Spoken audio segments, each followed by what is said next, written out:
Good evening. Tonight, more Earthbound, Earthbound, Earthbound, Earthbound, Earthbound, Smorthbound. I don't know. It's happening. It's what it is. So let's just dive right into it. Whatever it may be. Does anyone even know? What am I doing in Live Live? I need to save that game before I close it out for good, you know what I'm saying? That's how it goes. Oh yeah. I just finished Present Day with, which is actually just the 90s. Don't worry, we're not playing Live Live. It's a great game, but we're not playing it. Let's just do this, let's do that, yeah. I picked PLAYTRHOUGH, by the way, for the China one.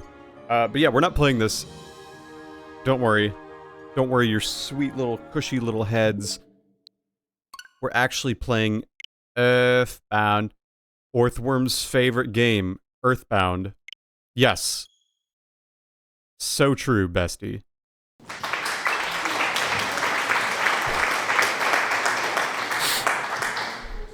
I'm glad you felt that was worth applause, Sadi.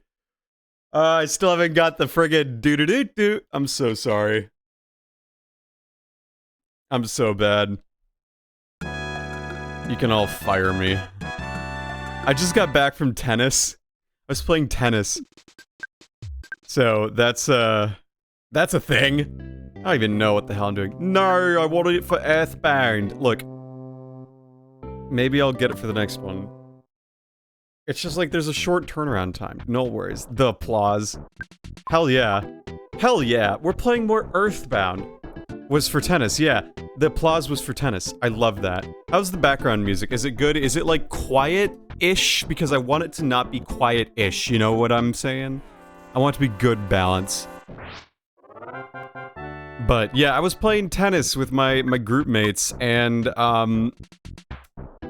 you know, I'm not gonna be like better. I'm not gonna be like talking about how I'm better or worse than certain people, but like I definitely played more tennis than them as a youth, as it were, because like I definitely played tournaments all through high school, and they did not. So that's like the big foundation in the first place. I should buy some more Borgar. I'm going to go buy more Borgar. It's going to be very good. So yeah, the only problem is with tennis, my overgrip that I have is like wearing off, which like, you know, makes sense because like, I haven't re-gripped my racket since 2017, I don't think. So that's fun. It's old. Like I haven't restrung my racket in friggin', oh my god, 6 years. That's embarrassing. Past me would be punching me in the head.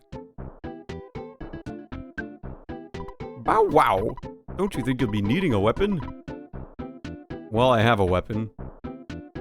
So yeah, it was me against my two, like a group mate who recently defended his thesis, and then,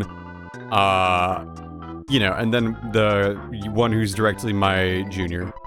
Yeah, hey, aren't you Ness? Like, she's strong, take care of yourself, okay. She grip on my racket till I 40 love. Damn, you're so right. That's so real. We played like just a best first to 10, win by 2. What is this? I live rent-free in the mouse's house. The mice are known as exit mice. What? Ooh, do I get to come along too? Trust me on the dark road. Please take my son along. He may look like a regular small mouse, but he can lead you to an exit. You can't take my son. Please take my son. You can't take my son. Okay, I guess I won't take your son.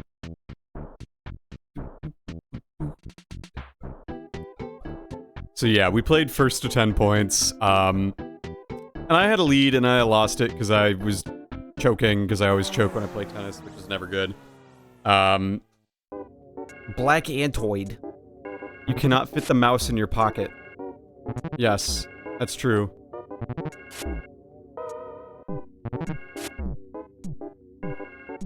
Wow, how kind of them. Well, guess what? They're all gonna go down to my PSI Rockin'. PSI rock 'em, sock 'em, pick 'em up and drop 'em, am I right? Oh, level up, too? God, I'm just so powerful. I'm the great and powerful Ness over here. Making my way to Tucson. Do you think someone's gotta pronounce that Tucson, right? Like the Arizona? Who are you talking to?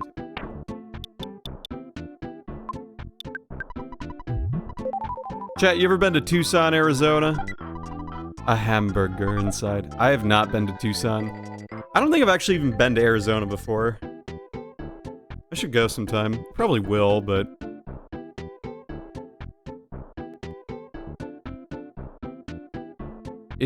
Man, this Undertale mod looks weird. You are the first person to make that joke.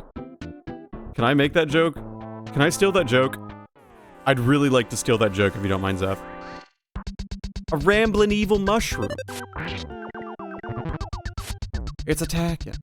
Okay, you've given me permission to steal that joke. Just do that? Okay.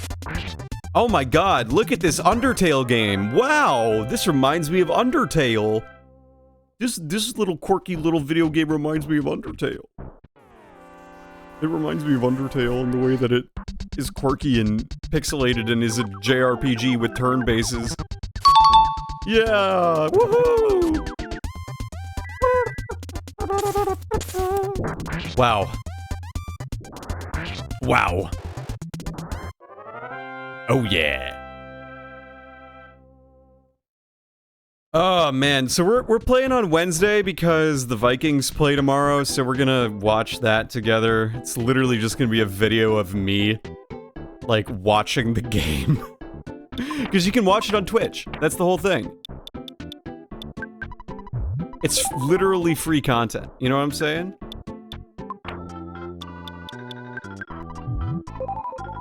I don't see what the problem is. You get to watch me be pathetically sad. Actually, no. I think the Vikings will do alright. Ooh, new music. Hey, mole. I'm not an enemy, I'm just a friendly mole. Enemies look like humans with weird colored faces. Beware of them. However, you can't get more powerful if you avoid your enemies. You are so real. Tucson.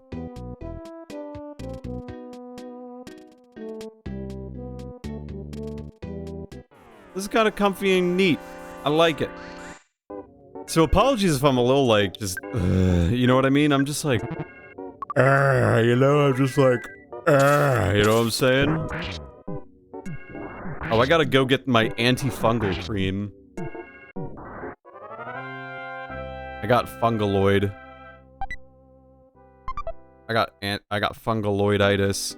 How do I get rid of fungaloidism? That's a fun word, fungaloid.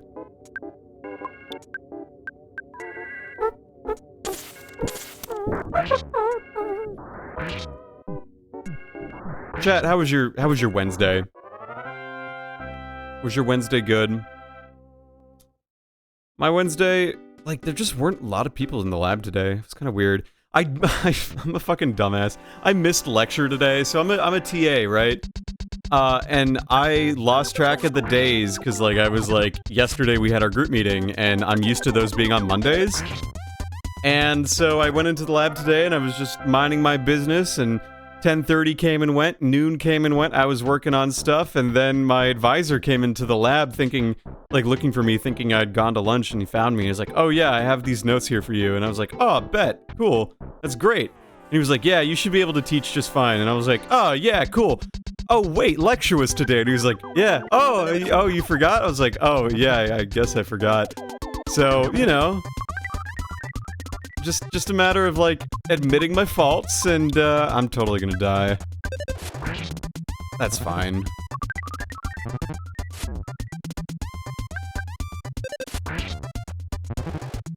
Alright. Send me back home, I'm ready. That's fine. I was on my way back to heal anyway. It's fine. No, it's really fine. And so, yeah, I missed lecture today, and I was like, oops.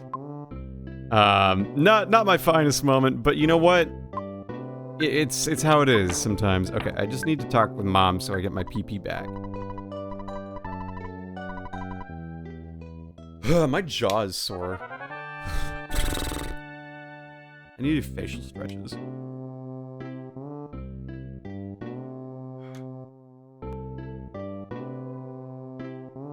I'm gonna be real, folks. It was not a great moment for me, but you know what? I managed. I said I'd be at the next lecture, which is next Monday. But they had a student ask why he lost points on a homework problem.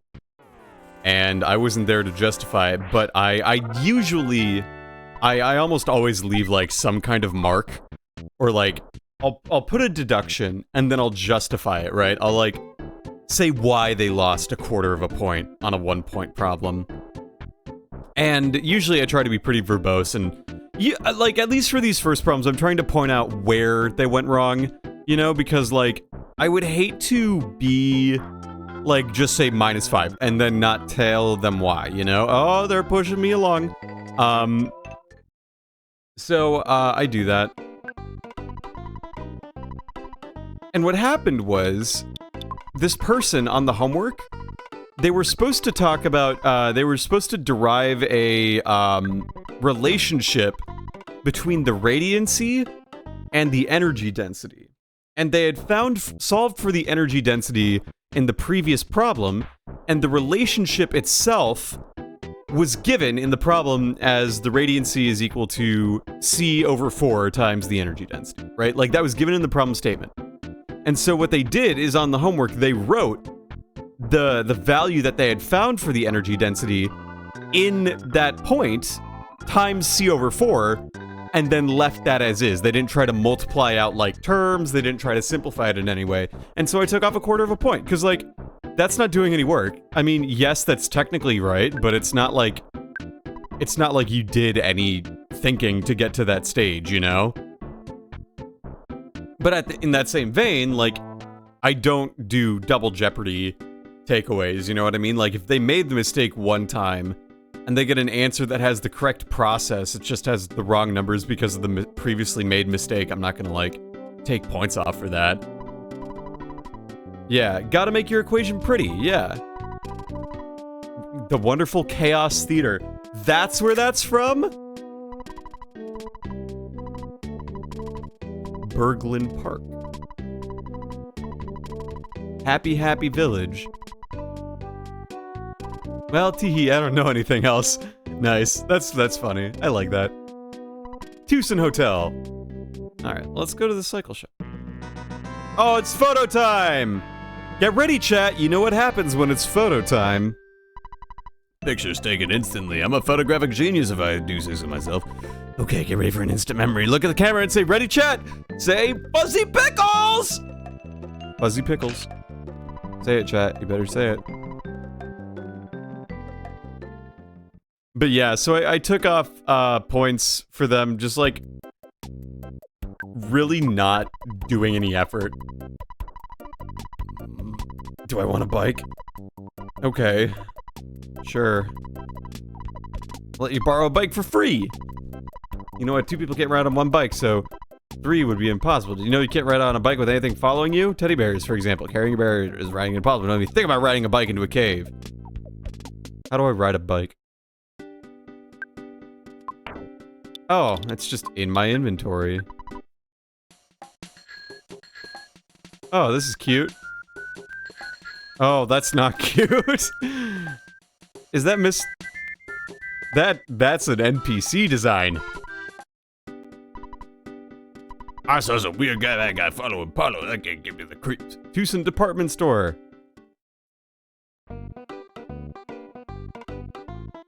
You want to buy a ticket for the 1 every 5? Okay. Okay. Oh, I can return a cookie. Oh, that's cool. I always feel much better after hearing my mom's voice over the phone. That's true. You hear that, chat? Call your parents sometime. Hi, Mom. Working for Escargot Express. Escargot Express. It's Tracy. Delivery? Oh, you can store stuff. Okay, cool.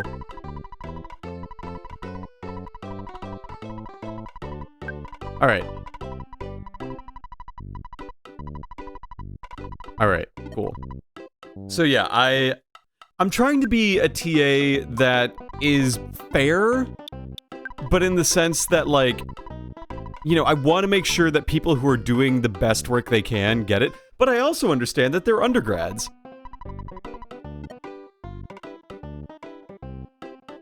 Like, I understand that, like, they have a bunch of other classes they're in, and that takes time too, so, like, I'm not gonna just expect them to be, like, only working on this, as realistic as that sounds, you know? Orange Kid. Because he's groovy? Borgar. Give me a hamburger.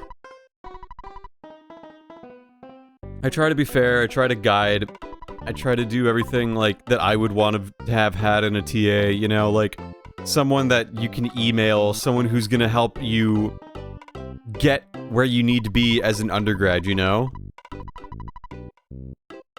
Like, I want to be a TA that allows you to learn in a way that's fair, where the onus on getting all the points is on you, you know?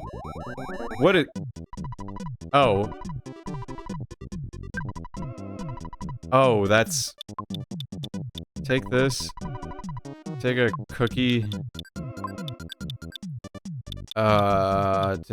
Take the yo-yo. I don't need the yo-yo.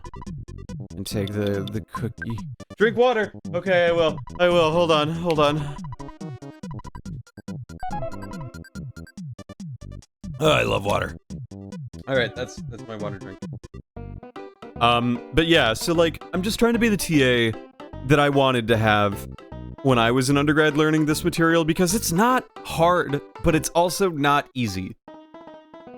In the sense that it's a lot of algebra, and it's a lot of complicated algebra, but it's only algebra. So if you can get past the algebra, you'll be fine. Tonight, the boogie is back. It's the Runaway Fives night. Chaos Theater. I'm starting a line here. I want a ticket for today's show. I may not get it. I love standing in a queue. I also love words that start with Q. Queen, quiet, quick. If I had some connections, I could waltz right in, but I'm just a regular Joe.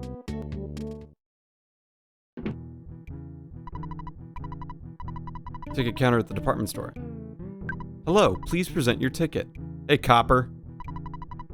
Poochie food?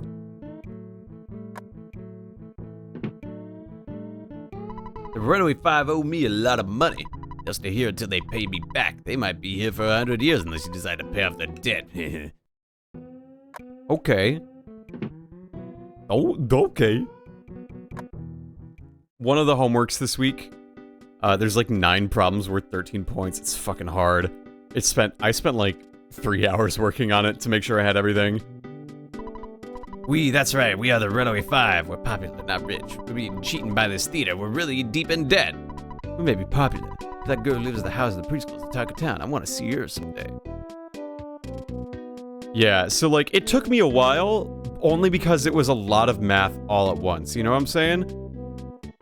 What are you? New Age Retro Hippie. Alright. I'll bite. I get it.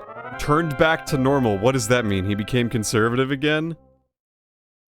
He embraced his dad's wishes of him going to join the army. Just like he did. To join NAM. I don't know. This week's homework has like a really tricky substitution that like it's really illuminating once you get it. Like, it's like, oh, this is really cool. The fact that, I mean, I'm a nerd, so I'm gonna say it's really cool how you've basically derived this relationship, which is the Stefan Boltzmann law, where you have the intensity of the radiation scales as T to the 4th for, like, black body radiation. What, they want to meet the founder of the religion? Uh-oh, that can't be good. And so, like, you derive it. You literally derive it, and it has, like, this clue where it's like, for the integral of 0 to infinity for x to the 3rd over e to the x minus 1 dx, that is equivalent to, like, 2 pi over 15, or something like that. And it's like, okay, so clearly I need to use that somehow. How do I, like... Two young inventors. The way that homework problems work when you're working in quantum physics is that they basically give you signposts. They're sort of like... It's actually... Okay, this is gonna sound kind of dumb, but it makes sense once you think about it. If you've played Tears of the Kingdom, and you go sort of to the depths, there's the light roots. And light roots, you know, once you get there, you illuminate the space around you, and it's really easy to go back to where you came from, but you're kind of feeling your way around in the dark by shooting arrows that have the light bulbs on them, you know? With quantum physics homework, they give you little waypoints. You say like, okay, you can get to this point here. You see that light over there? You can get there. You just have to figure out how to get there. And once you get there, you can like make it a checkpoint. And then, once you get there, go to the next one. And so the hints that they give are like how you would derive equations. It's the same idea. You have to feel around, you have to massage the equations, you have to do the things that feel scary and weird and, I should be able to do this with numbers and letters. But then you get there and you're like, oh my God, I get it now. So that's quantum physics homework. My shot didn't hurt. I'm sure everyone is talking about it, but don't worry about me. So yeah, that is quantum physics homework. They give you the equations, and then you have to solve your way through them. So like, one of the homework problems is like, they give you the derivation for Compton scattering, which is when a photon bounces off of an electron, imparts some of its energy onto that electron, and gets deflected in a different direction. You know? I got bit by zombies in 3 next time or so I'm stuck in this hospital. Okay. And so in that derivation, in the textbook, it gives you all of those steps and then it says do some algebra. And in the homework assignment problem, they say do that algebra. And that all it is you just have to get from one step to the next, doing some kind of algebra. And that took me like a half hour just to make sure I had it right. And I had done it before, because it's a lot of keeping track of terms, moving terms around, and combining them. Momentum, the speed of light, converting those to energies, like all of that stuff. It's doable, it just takes time. And so grading that's not going to be really easy, because even though I know how to do it, trying to figure out how other people do it, if you have time to read this, go to the Chaos Theater immediately, okay? Figure out how other people are trying to do this. If they don't get it right, then you have to figure out where they did it wrong and point them in the right direction. And if they don't send you your work, then, well, that's tough. Oh, is that the thing where you can assume the Earth is a black body and show that the greenhouse effect is required if Earth maintains atmospheric temperature? Yeah, kinda. I mean, that's essentially what black body radiation is, because it's cavity radiation. So if you treat the ozone layer as like the outside surface and then Earth's atmosphere as a cavity, that is technically fits the parameters for black body radiation, so. Vane, oh, she's working so hard. So yeah. This is what goes through my brain as I run my waveform analyzer. This is my life right now. I need to find the main problem in work I'm facing right now is I need to figure out oh, fuck. I need to figure out the ideal waveform shaper. Like, this is a filter that allows us to remove noise from our waveform signals so that we can get the most accurate signal possible. We're basically trying to find ways to cut through the bullshit of electronic noise to get the truth. In the simplest terms. Now we can figure out the lengths of things easily. Oh, so helpful. And that's essentially what it is. That's what my day-to-day is. And right now I'm trying to figure out what the heck would be the best filter at this point in time. But you know, I don't know what that is, and I'm reading papers and concepts to make sure I get that figured out. Happy village ahead, oh no. And so, like, you could do a waveform correction, which uses a deconvolution, which is just a fancy way of unmixing two equations, essentially.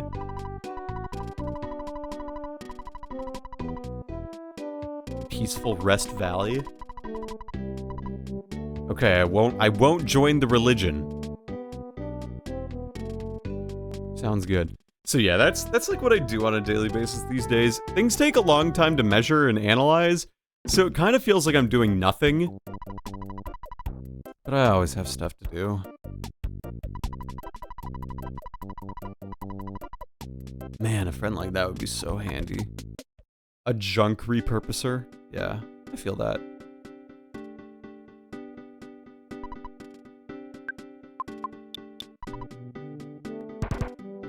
I've told you 1,000 times. Won't join the happy religion group. Pelt you with peanuts. I don't know, this game's very good at getting a chuckle out of me.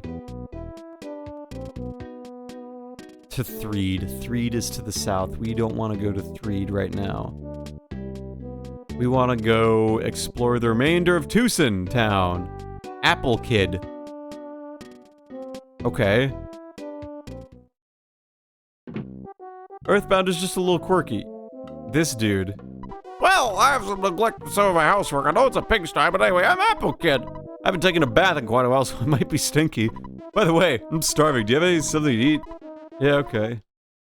Here, have a hamburger. Okay. I don't have 200.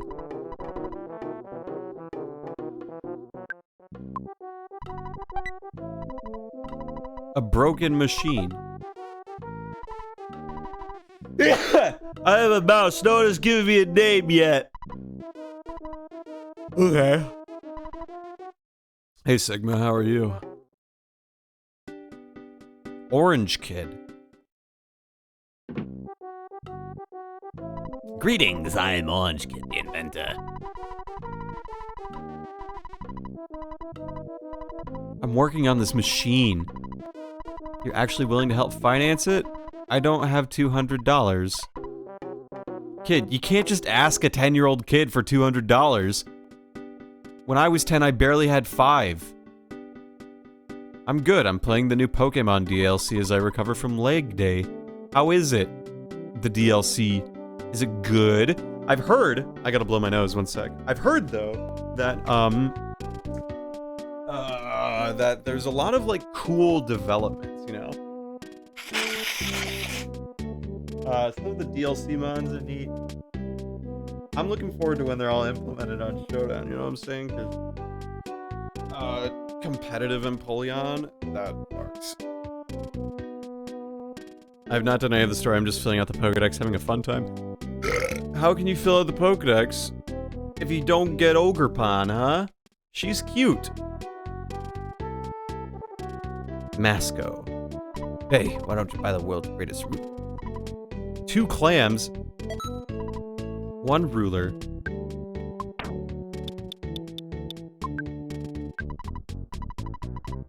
Now we can figure out the lengths of things quickly. So true. Who are you? Why don't we chat after we've locked horns? What? Everdread? Who the fuck are you? I think my mom told me not to talk to people like you.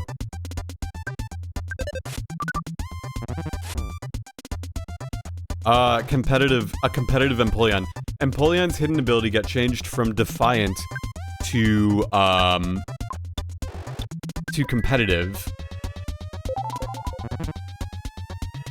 And so now, instead of getting an attack boost when any of its stats are lowered, its special attack gets boosted 2 levels.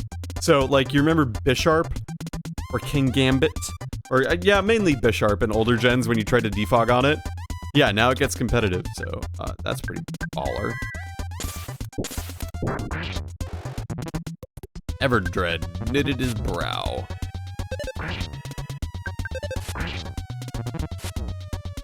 Alright, I'm gonna use another PSI. So yeah, and then Shiftry got Wind Rider. Which, like, makes it immune to any kind of wind move, which is cool. Paralysis Alpha. Yeah, so now boosts its special attack stat. Yeah, that's... yeah.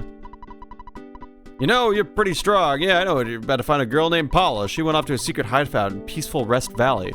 A chubby boy and a weird guy in a blue outfit kidnapped her, though. They said they were gonna make Paula some kind of human sacrifice. They were definitely hardcore strange? What? What the what the flip doodle? Huh? Shiftry has its own tailwind. And Fake Out. Shiftry is about to become a menace in VGC. It's kinda exciting, honestly. I'm all for it. Like, I don't play VGC. Would you like some bananas? I'd love a banana. Nanners. Nyanners. Who are you talking to?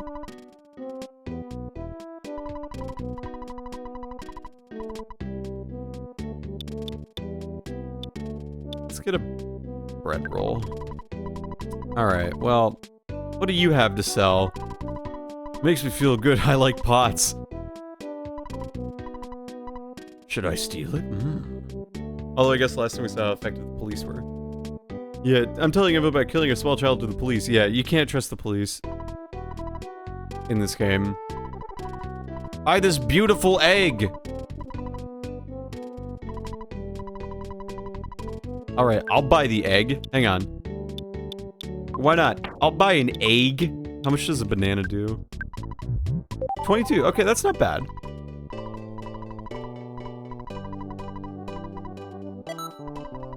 One egg. What does the egg do? Oh, shit. Okay. Let's not do that then. Of course, Everdred isn't a good person, but he's actually quite hard crime boss. No problem here. Hello, would you like some seasonings to add your food at mealtime?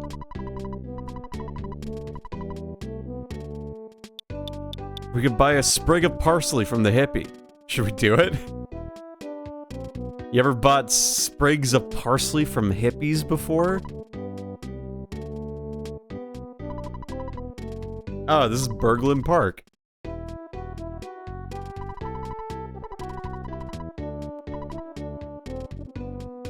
It's titled Berglund Park. One of the biggest markets you'll ever find now in Berglund Park. Yeah. Seems kind of dangerous, but there's great stuff there. Literally every rural community about a city. Because they watch too many cop crime dramas. I was thinking about making a monograss type team for the DLC and I want to use my shiny Diplin as my starter with Sinistra on the team. You could. You think you wanna? I think it's worth it.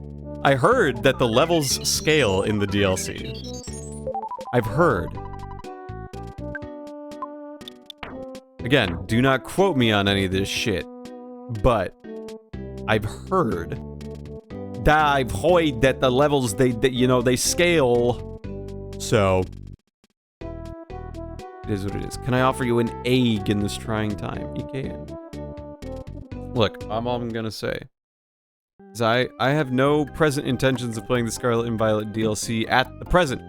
Why? Because I got other games to play, and guess what? I will buy the DLC probably when Teal Mask comes out. How's that sound, huh?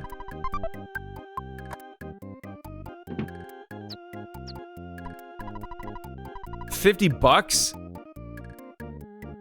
Scale to your current team, restore progress. I'm not sure. All I've heard is it scales. Yeah, Indigo Disc seems really good. I mean, it's in Unova. I wonder what region they're going to remake next. Hot take, they should just make Black, White 3. They should not remake Unova. Because Black, White, and Black 2, White 2, they should just make Black 3, White 3. Like, this literally is the ethos. Like, there is no precedent. There's no third version. There's no reason to remake Black and White when Black 2 and White 2 exist. Like, if they remake base Black and White, I'm gonna be so disappointed. If they made it HD 2D, that would be, like, neat. But again, I have very little faith that Game Freak would do it right. Or the Pokemon Company would do it right these days. They would do it right.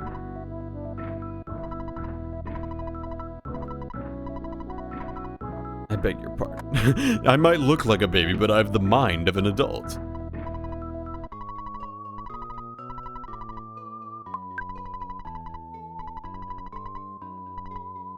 You're the one that was in Paula's dream. You will save the world. Let me go call Paula.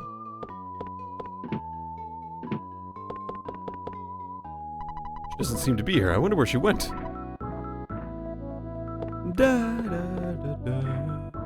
I like Paula's theme. It's, like, weird, but, like, kinda...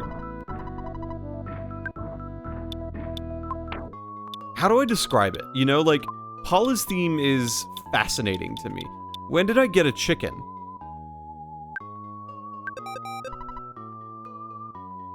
Oh, it's from the egg! That makes sense. Okay, I have a teddy bear now. It's a good thing that money just, like, passively enters your person, because frankly, I would feel really annoyed that I spent 20 bucks on an egg that hatched into a chicken that I couldn't do anything with anymore.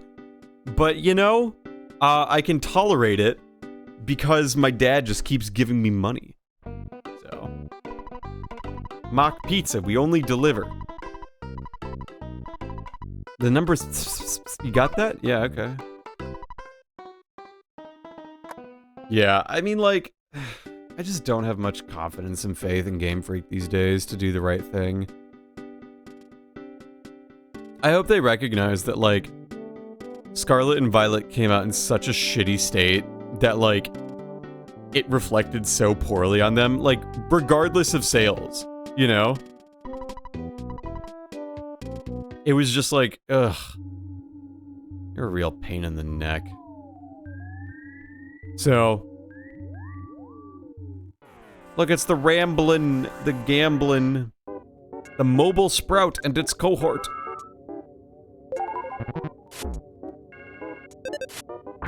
Oh, the teddy bear is like a substitute kind of thing. That is really helpful, actually.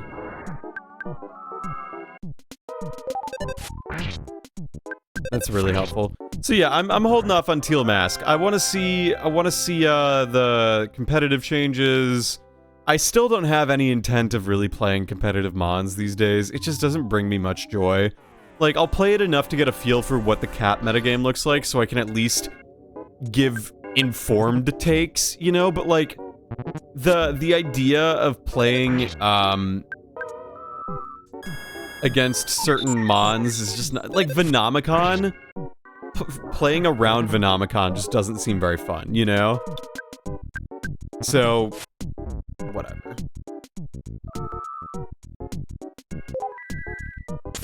Yeah, I wonder which side of which Unova's Ocean's on. Probably Undella Bay, if I had to guess. Because they'll probably be like, oh, we're going to sail off to Undella. Yeah. Yo, chat. Speaking of new shit, what do you think's gonna be in the Nintendo Direct tomorrow? 10 a.m. Eastern, 7 a.m. Pacific? Hum-de-dum, I'm hunting for mushrooms, I'm going to...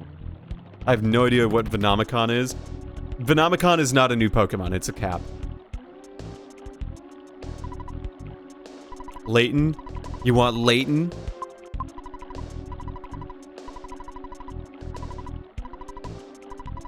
Okay, my guts level.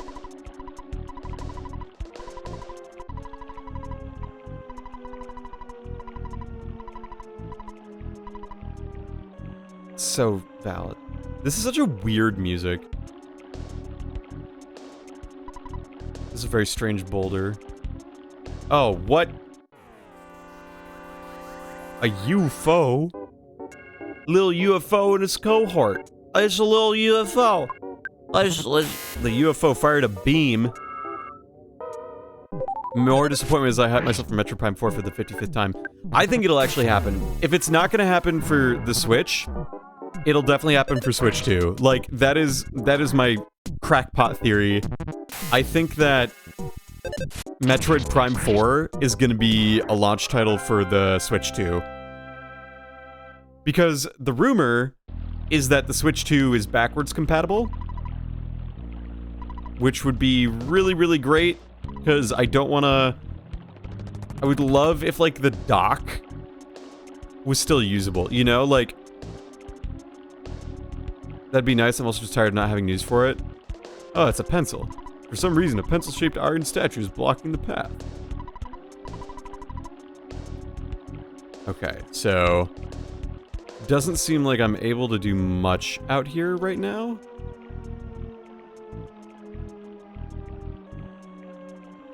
Okay. Little UFO. I think there's gonna be a lot more content of, like, the Peach game, you know? And I'm actually interested in seeing what that is, you know? I want to see what the Peach game is gonna be. Oh, this is bad.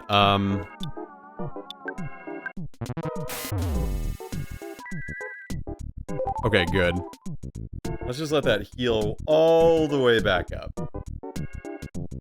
I like this rolling thing. Yeah, the Peach game will be cool. I think they'll probably acknowledge that Super Mario RPG is like, it's coming. You better get it, because, you know, that would be good. I think they'll do a Donkey Kong game maybe to cap it off. They could do Breath of the Wild cross-gen release with Prime 4, but it'd still be annoyed that they promised Prime 4 years ago. Look, Prime 4's development, you know, they really shouldn't have announced it when they did, but I'm glad. Look, I'm gonna quote the great Shiggy Miyamoto when I say, a rushed game is shit, but a delayed game was good. That's essentially it. So, I'm just thankful for what we get at this point, you know? Like, I don't take anything for granted. I'm not owed anything as a gamer. Okay, this is getting annoying. And I can't even use the big PSI now. I should probably run. I should probably attack the things that already have damage on them.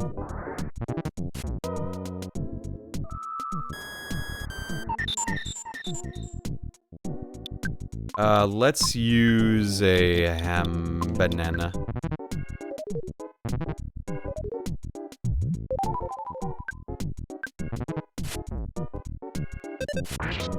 Okay. I think, again, that Peach game will be cool. Like, again, I don't know if I'm necessarily... I don't know if it's gonna be like a Super Princess Peach type thing, or if it's gonna be something else. I'm excited to see what it could be, though.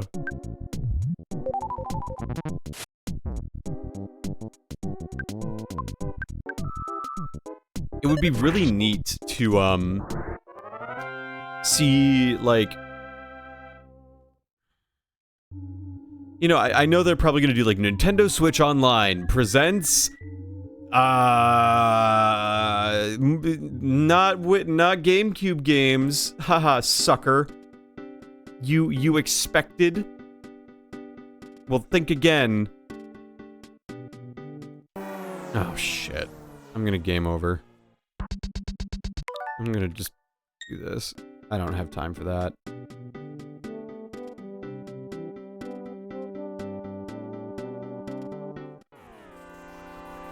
I do not have time for these dudes.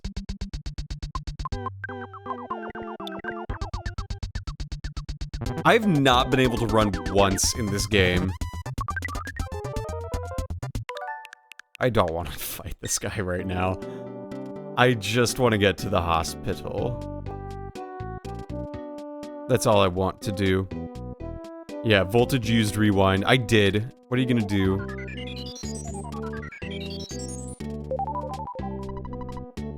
I need to figure out where to go. That's the problem.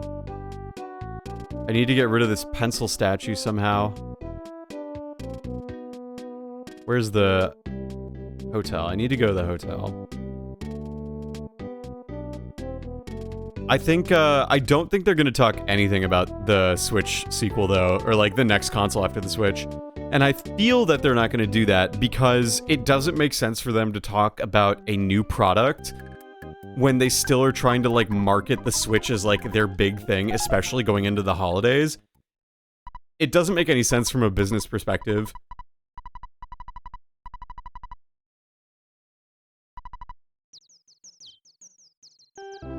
Good morning. Good morning. I just found a shiny Yanma. Don't tell that to Aaron. What? So, what? Huh? Pardon? Jeez. Hmm? You're annoying. Dang me. Yeah. Hey you. Yeah, later days, pal. It's so hot today. It rocks. Is it cold today? Oh, see you. Here, get yourself a juice or something. Good luck, okay? Nice. Free stay at the hotel. Chat, you ever stay at a youth hostel before? You ever stay at a youth hostel? Paula, where are you? It's time for a yummy piece of pie.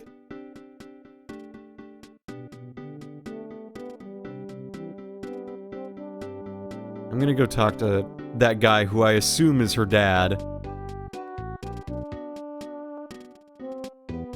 I stayed at a youth hostel a couple times. I stayed at one in China when I was in China in 2018. And you know, it's kind of weird. Youth hostels are definitely, like, better in Europe than they are in the States. I will definitely say that. It's pretty fun because, you know, provided you have, like, a decent group you're staying with, you can rent out a whole room. If you can't rent out a whole room, like, yeah, it is a little weird sharing rooms with strangers, but, like, you know, typically the people you meet at youth hostels aren't, like, super weird. When I was in China, one of the youth hostels we stayed in was in Guilin, and Guilin, China is very far from my home. Like, it's almost on the complete opposite side. But it was cool. Our group, I think there were like 9 of us or so. Paul's not home yet, even Everdred. Oh, Berglund. Okay, I gotta go talk to Everdred. And so, like, I made friends with some people in this youth hostel because, like, we were all, you know, in late teens, early 20s, mid 20s, you know? Like, enough to where talking with people was just, like, cool to do while you're having a beer or something on the roof. So this youth hostel had, like, a rooftop and everything. And, it was very nice. Come back here, okay? Don't forget! And there were, like, cats on the roof. It was cool. It was very sweet. What do you have to say? The for sale sign that's in front of me.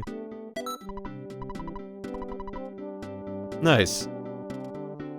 I'm gonna use that Escargot Express. I think. Oh, I'd have to be at a phone. Right, and I need money. Okay, I'm gonna try to give those money to the orange kid and the apple kid, you know what I'm saying? So at that youth hostel in Guilin, the group of, like, study abroad students I was with, they all kind of did their own thing that they were doing. They were hanging out together, and I'm like, that's boring. Not to say that you're boring, but that the idea of doing that is boring because we see each other all the time anyway. Why would we not try and talk with new people and meet new people, you know? And so I was saying that, and so I went up on the roof while everyone else sort of, like, hung out in their rooms. Like, it was me and one other person up on the roof from our group. And I was just hanging out there, and it was really cool. I met this lovely lady. Her name is Maya. And that was quite nice. She and I got talking, and we're still friends on Facebook, you know? Like, 6 years later. 5 years later. Take my, for sale sign. And my ruler. And the broken machine. No, yeah, the for sale sign and the ruler. I want to keep that broken machine just in case. For sale sign and the ruler, yeah. So we were up on the roof. I was chatting with Maya. She was from England. She had been adopted as a baby from China. So she was back in China to sort of see where she was from, you know? She was trying to not meet her biological parents necessarily, but, like, just be out in that space where she could have grown up. And we got to chatting about that, and I explained I was on study abroad, and we were having a good time chatting. And then another couple came up, and they were, you know, in their late 20s or so, like 28, 27, they were married. And we got to talking, and the wife was from Atlanta, and the husband was from Minneapolis. And I'm from Minneapolis, so I said, I'm from Minneapolis. And he asked, oh yeah, which part? And I said, oh yeah, I'm from Robbinsdale. And he said, well, I was police officer for Brooklyn Center. And I was like, really? Which high school did you go to? And he said, Park Center. It's like, yeah, I know where that is. We play you all in football. So this guy was just like in Guilin at the same time as me. He was there teaching English as like an English teacher to Chinese kids. And he was just there. And he grew up literally about 5 minutes of a drive from my parents' house. We grew up 5 minutes from each other. And that to me was just absolutely crazy. That was so funny to me. So that was a fun little anecdote that at a youth hostel, I somehow managed to stay and visit with someone who literally grew up 5 minutes from where I grew up. And we probably were like within a mile of each other at one point in our lives before then. Isn't that kind of wild to think about? I think that's really interesting.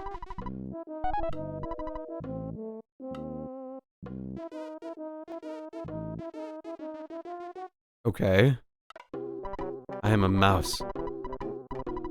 I want to give you this. Please take it and say nothing. Ness got the receiver phone. Oh, I must be in your way.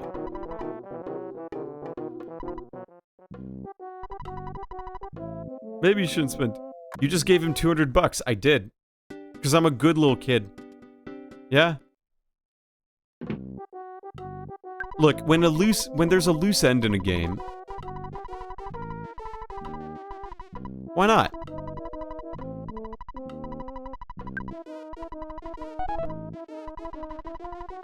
Let me give you my new super orange machine. I call it a Suporma.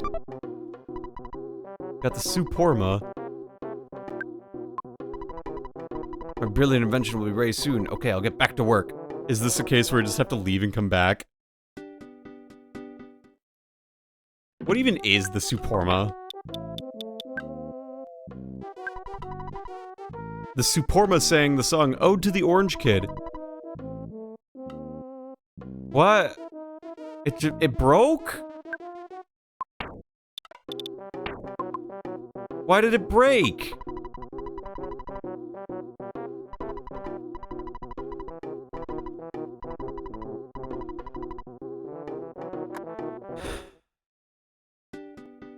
Apple Kid, can you fix it?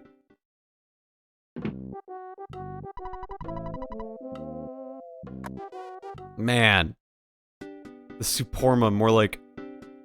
Suporma nuts. Got him. Okay, so do I just have to, like... do something?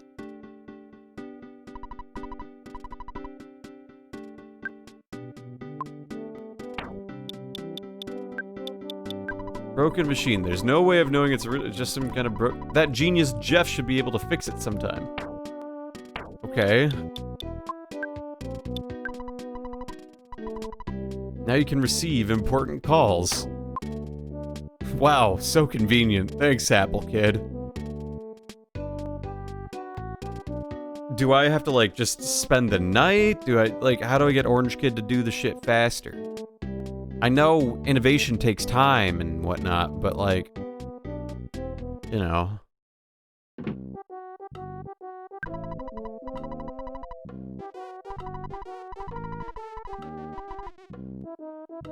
Okay, I'm gonna stay at the hotel, maybe, or something. Maybe I'll talk to some more people. We'll see. I'm talking about the incredibly hot Orange Kid. He's an inventor, he should have some food for himself. It doesn't make any sense. Tucson is different from Onnit. We have Berglund Park. So true. Stretch, everybody.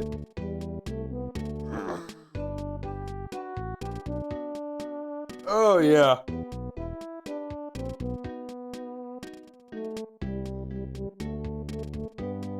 I like staying in new places and whatnot.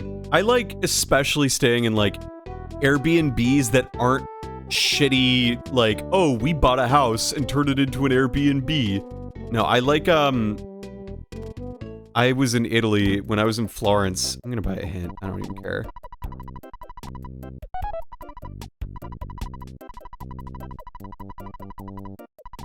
I knew that. I'm getting my money back. When I was spending some time in Florence, I stayed in this, like, first floor flat that was, like, really cool. I don't really know how to describe it other than I got this really cool looking key, and I went into the flat, and you could go up the stairs where, like, they just had other apartments there, basically. But it was really, it was smaller than it looked, but it was just the right size. Like, the pull-out bed, upon first glance, seemed a little, like, damp or moist or whatever, you know how it is when you, like, have a couch that's been, like, couched for so long, but you could pull out and sleep in it. And I pulled it out, and I got under the covers, hesitantly, of course, because, you know, why would you get into a damp bed? That sounds like hell. But I got in, and it was the warmest, comfiest fucking thing I had ever felt in my life. I don't know how to describe it, in the sense that, like, I can capture exactly how I felt in that moment, because goddamn, it was so comfortable, especially after a long day of travel, and somehow this pull-out couch bed in this first floor flat in Florence that was, like, basically a room with a bathroom. And let me tell you, this bathroom, literally the stairs sort of intruded upon it, so you had to, like, duck. It was, I could post a picture on it about it later, because I took a bunch of pictures of it just for, like, my personal reference, and so that, if damage happened, I could say, this is how I found it. And, it was one of the comfiest spots, because it was just the right size for one person. And so I played New Super Mario Bros. On my Steam Deck, and I played, and then I watched the Vikings-Bills game. That one Vikings-Bills game where Josh Allen fumbled at the goal line. That classic game. It was like 11 at night, and I was watching it. It was super fun. Oh, I'll never forget that. Did I just take fucking 100 damage?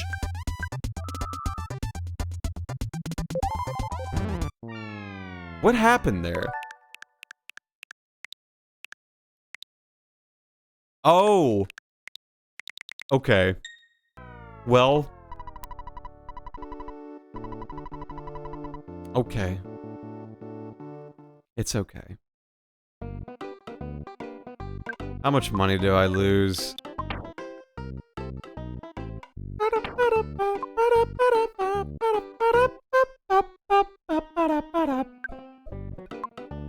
Welcome to the ATM. I need 50 bucks. I already had 50 bucks. I'm gonna deposit $100. Alright. So, let's go check and see if that friggin' invention is done from the orange youth. Because if it's not, I have no idea what to do.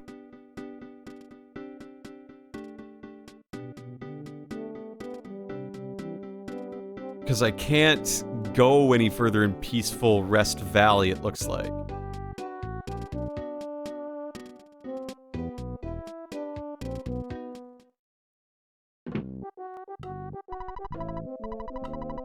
Okay. Well, let's just go look at that pencil statue again, I guess.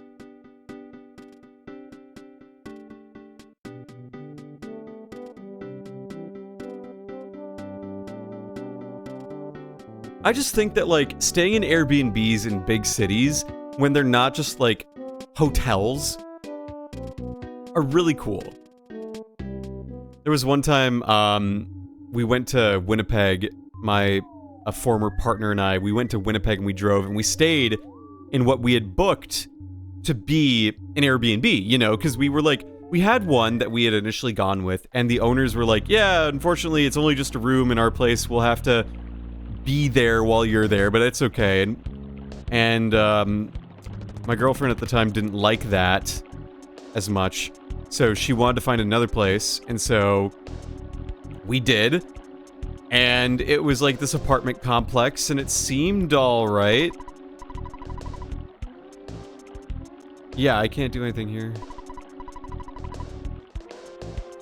It seemed alright from the photos, you know, like the pictures looked good. They seemed alright. So we were driving from Minneapolis in my car, you know, and we get up there, and it's like not in the greatest part of town, and it's hard to know that, right? When you look at a town on Google Maps and it's just like apartments, it's hard to gauge what the good parts of town are and not are. You know what I mean? Like, so we get there, and it's just kind of like, I wouldn't say run down, it's just like, it's not well maintained. And so we, I don't want to attack Mobile Sprout C, I need to be slower. We get there, and they say to get there at this time so that the landlord can give you the key. Or excuse me, the property manager was the term. Not the landlord. Heavens no. It was someone else. It was middle management. We had to engage with middle management to get into our Airbnb. Which, I don't know about you, that feels kind of weird, right? Like, why should I have to talk to a building super to get a key to an Airbnb? You know, like, shouldn't the owner of the apartment be doing that? Unless you're telling me that, you know, the super is in on the Airbnb practice, because if it is, then what does that say about the apartment complex that we're staying at? You know what I mean? So, we get there, and we were running late because we got driving through a blizzard, and then I left my credit card at a gas station in North Dakota by accident, which, that was a whole thing. And we get there, and we get the key, we go up the flight of stairs, and we enter this hallway, and you know how, like...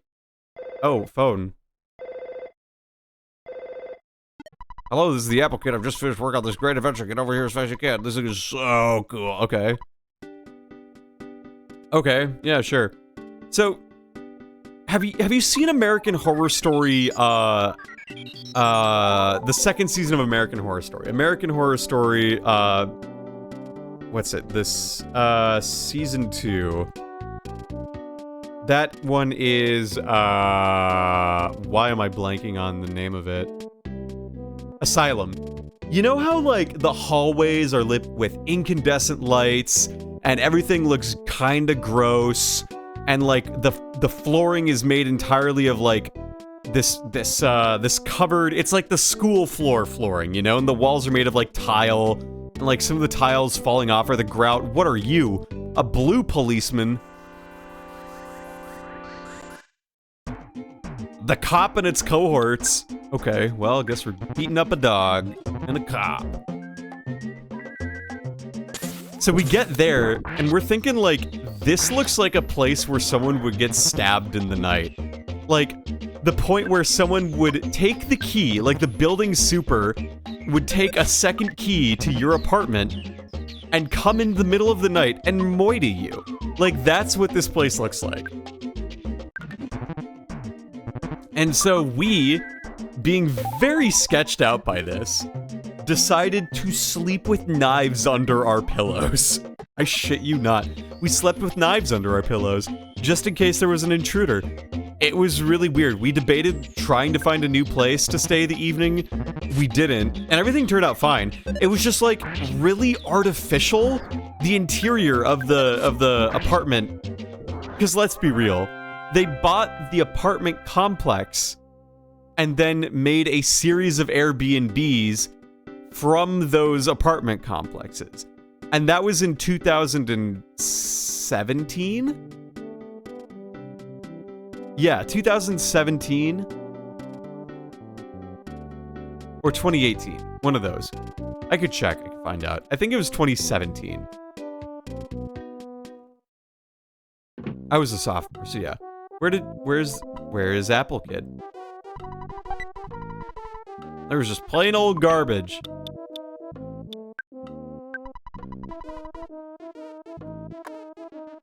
Is he in the Orange Kid spot? Berglund Park, okay. That's helpful game, thank you. So, after sleeping with knives under our pillows as they were, the next day, you know, we went and we bought alcohol because we were 19 in Canada. So, that goes hard. And then we were drinking and we heard a thump. We dead ass were kind of drunk, watching something, and we heard a thump. And I'm like, oh fuck, I gotta go look at this, because she's not gonna go want and look at it. The pencil eraser. This machine will eradicate all pencil-shaped figures in 1 second. Just don't use it near a shop that sells pencils. That's good. A pencil eraser. I love that. I could buy a Borgar. I'm gonna buy a more Borgar. So I heard this thump in the apartment complex and I'm like, oh fuck, I gotta go look and check it out. And I look through the peephole at the door, you know, because I'm not gonna open the door. I'm like 3 glasses of wine deep, you know what I'm saying? Like, why would you do that? And I don't see anything, but the lights are flickering and I'm like, this is such a fucking horror story. It's like someone's just gonna bring a fucking knife through the peephole into my eye, aren't they? And I pulled my eye immediately away at the thought of that. And so I'm like, okay, I'm gonna open the door because she'll be like, you didn't open the door, you need to open the door. And I said, okay, I'll open the door. That was the thoughts running through my head. And so I went down and opened the door. And I look out, and I don't see anything. And there's nothing there. The lights are flickering, and I'm just like, oh, fuck. Are we gonna have to sleep with knives under our pillows again? Like, we're actually kind of drunk this time. We might actually cut ourselves by accident. That's not good. Voltage doesn't play horror games because he starred in one already. I know! I later found out, or I figured, I think this is what happened. I think what it is we later saw another couple moving in, and we think it was a door slamming. Because there was another group, like, of people coming in and staying at the same place. That's what I have to guess it was. Because, like, you know, it kind of sounded like a slam, but, like, we couldn't tell. And, like, again, I was a little inebriated at the time, so I couldn't rely on my memory 100% at that point. But it was just like, are you fucking kidding me, dude? Really? Winnipeg's a nice city. The problem is we went to Winnipeg in spring, in March, so it's like slushy and cold. But, you know, the park was cool. We went to the park where, like, the Winnie the Pooh story was originated, and we went to, like, up to the Lake Winnipeg or whatever. And we stayed around there. So, like, it was a good experience, but, like, it made me realize just what Airbnbs were about to become. And since then, that is exactly what has happened. We later realized that the guy who we rented the Airbnb from was, like, a real estate mogul who bought, like, 3 different apartment complexes on different blocks in that area, had the supers maintain their positions, and then they would be, like, the hotel managers, so to speak, and they just would rent them out for, like, a lot more money, and I think the supers would get, like, a solid cut of the profits, like, obviously not any more than they would have made otherwise, but, like, I wouldn't call the building in good quality. The rooms were, like, really, really, really clean. You know what I mean? Like, Bateman laying down newspaper clean. That's what these rooms reminded me of. It was like, my thought when we entered that Airbnb the first time was like, someone got murdered here, and it's been cleaned up. Because it's too clean. Given the outside and the inside of the apartment complex. So yeah, that's That's why I don't play horror games, I guess. I guess I starred in one, huh?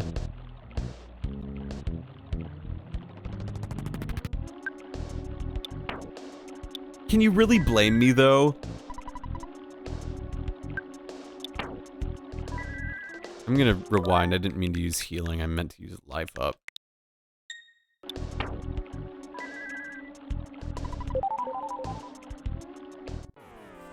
So yeah, I have some good stories about Airbnbs. I have some not good stories about Airbnbs.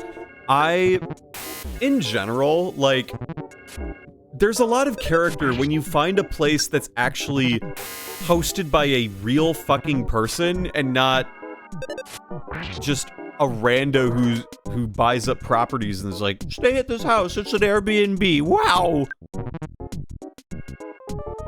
Oh no, I gotta call,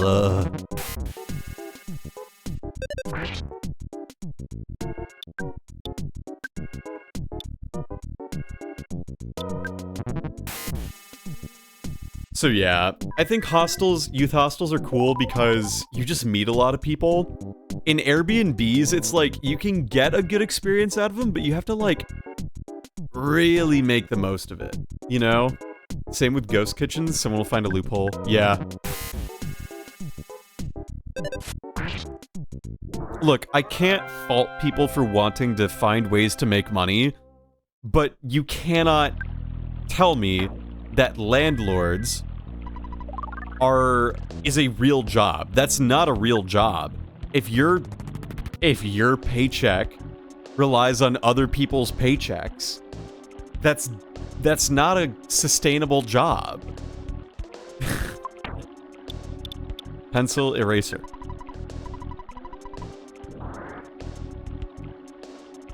That's a good bit. I like that joke. Landlords are dumb and bullshit, and anyone who is a full-time landlord is a leech on society. Uh-oh! You know what time it is! Get ready, chat. Here we go. Picture station instantly. I'm a photographic genius. Okay, get ready for this. You know what to do, chat. Ready? Say fuzzy pickles! Yep. Landlords are leeches on society. Especially when they don't upkeep anything. And paint over radiators and fuse boxes and doorknobs and keyholes and pipes. I just looked at my radiator, which has the landlord special, a nice coat of whitewash that has filled into the vents. Fucking hate the landlord special. It's the most lame, lazy bullshit thing. Is that a tree? Why the tree moving like that? Territorial oak. Oh, he doesn't seem so bad. The territorial oak is attacking. Alright, let's use rockin'. Let's get rid of that territorial oak. Oh no, wait, no, wait, healing. Fuck. No, I didn't want to do healing. I want to do life up. Okay, I'm gonna do it again. No, recover, life up. Okay, well, whatever. That's a tree. I got killed by a tree.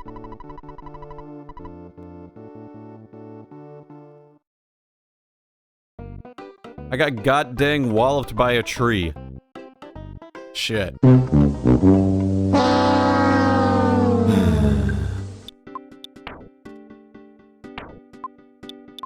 How much money I got? I got $27. That's enough. I can go back and do the tree again. I do need to find a butterfly. I need to find a butterfly. Otherwise, I'm going to get continually ruined by a tree. Oh, there's a butterfly. Thank you, butterfly. Very cool. Alright, that's 20 PP. That's good. That's a good start.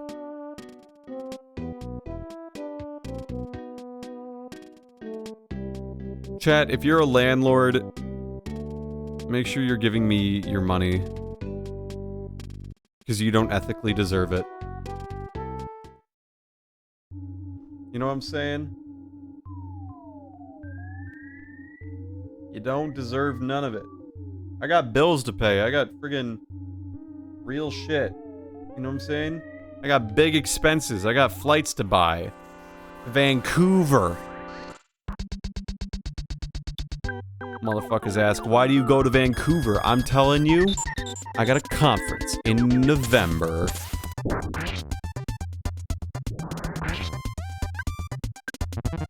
I gotta buy a plane ticket, and I gotta book a hotel. I gotta get on Max's ass about this. I'm level 60. Oh, baby! Oh, baby! Oh, baby! Sweet! That rocks! Dude, that's a mega level up. Holy shit. That's a big level up.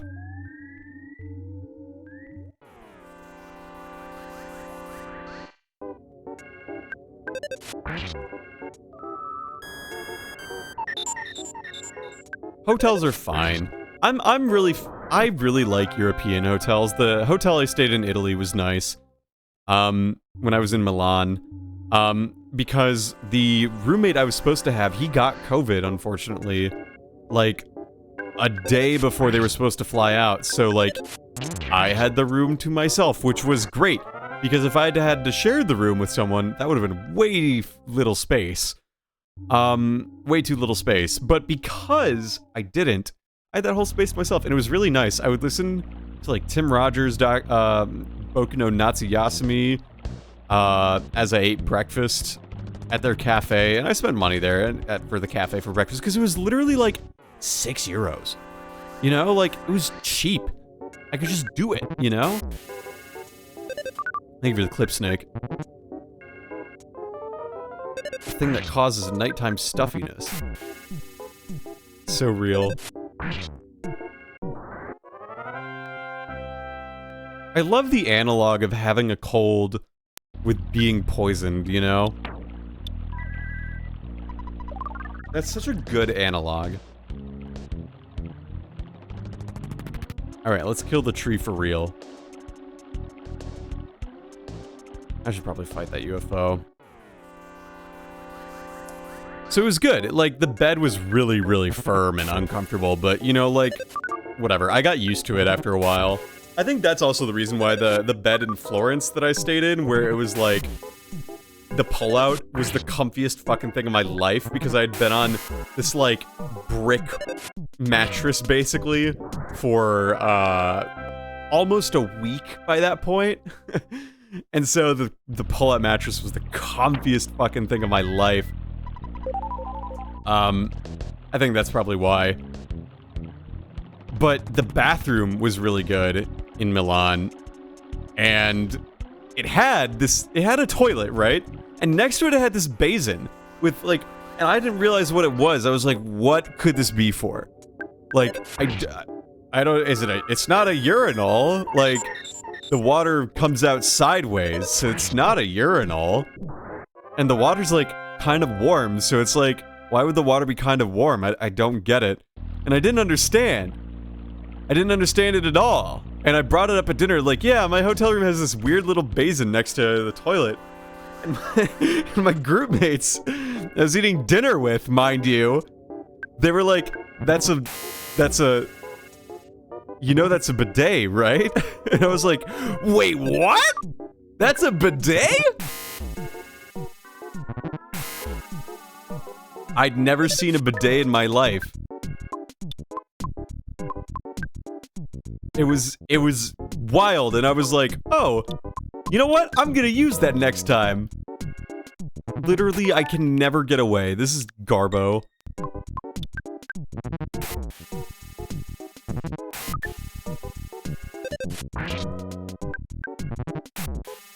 So, I was like, I'm gonna use the bidet the next time I use the toilet, and they were like, why are you talking about this at the dinner table? And I'm like, you're right, I'm sorry. For fuck's sake.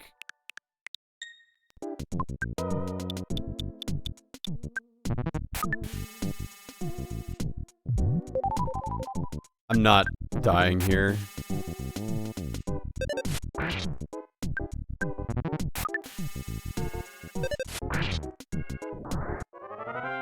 Bedason. Yeah, Lason's weird cousin Bedason. Yeah. I tried using that bidet, but I couldn't get my butt low enough. Like, just, it didn't work out. Alas.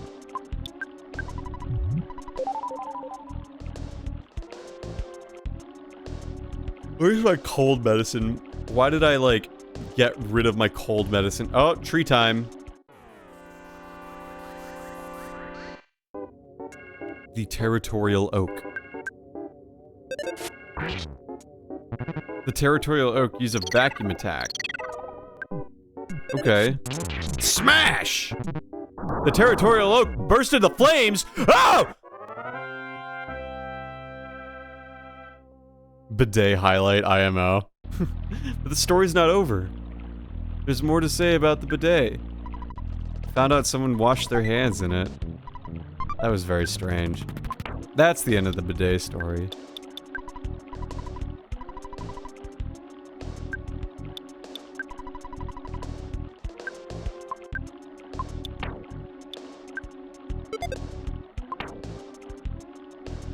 Is there anything else?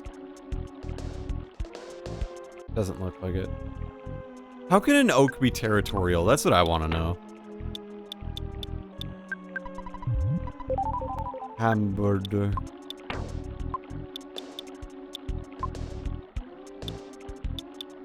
Hamburger.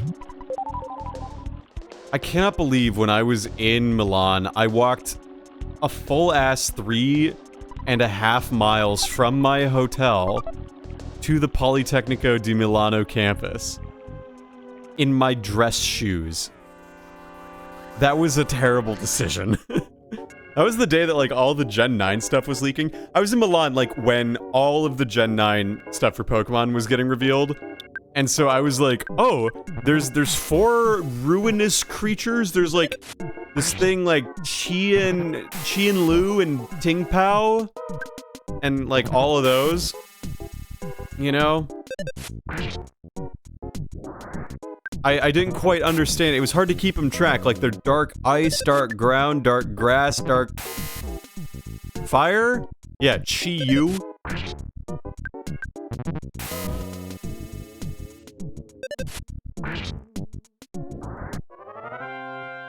Voltage Attenborough describes the... I don't know what the rest of the clip is, but...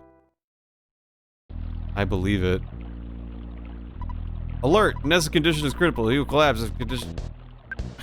I don't have any shit, dude. I guess I'm just gonna collapse.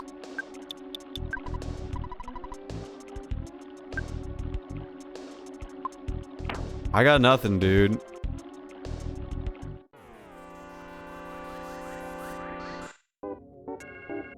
The territorial oak. Can I run away? Whatever. This is brutal. This is, like, unfair. This is a disgusting start of the game. Alright, what do I even have? I have $14.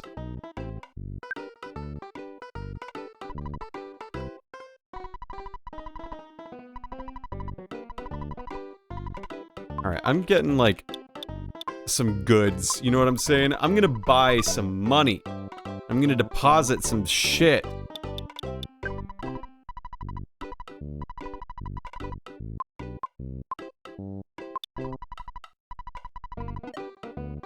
Yeah. Oh, man. The thing about Italy is I'm convinced that people living in Italy are almost entirely constipated. Like, we started watching The White Lotus Season 2, and it's kind of incredible how real I felt watching that, or it felt watching that, where they were like, oh, I'm so bloated and everything. It's like, that is so real.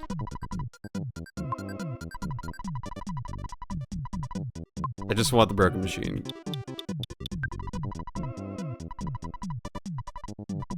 All they drink is wine. You can't. Water costs like €2 in Italy. It's ridiculous.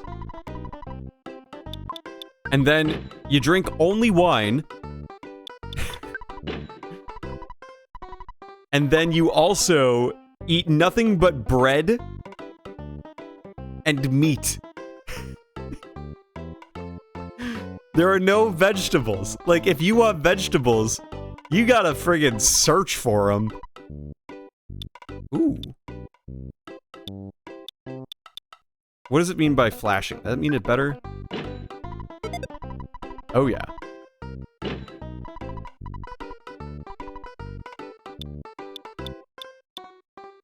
Something tells me we're gonna get a new party member.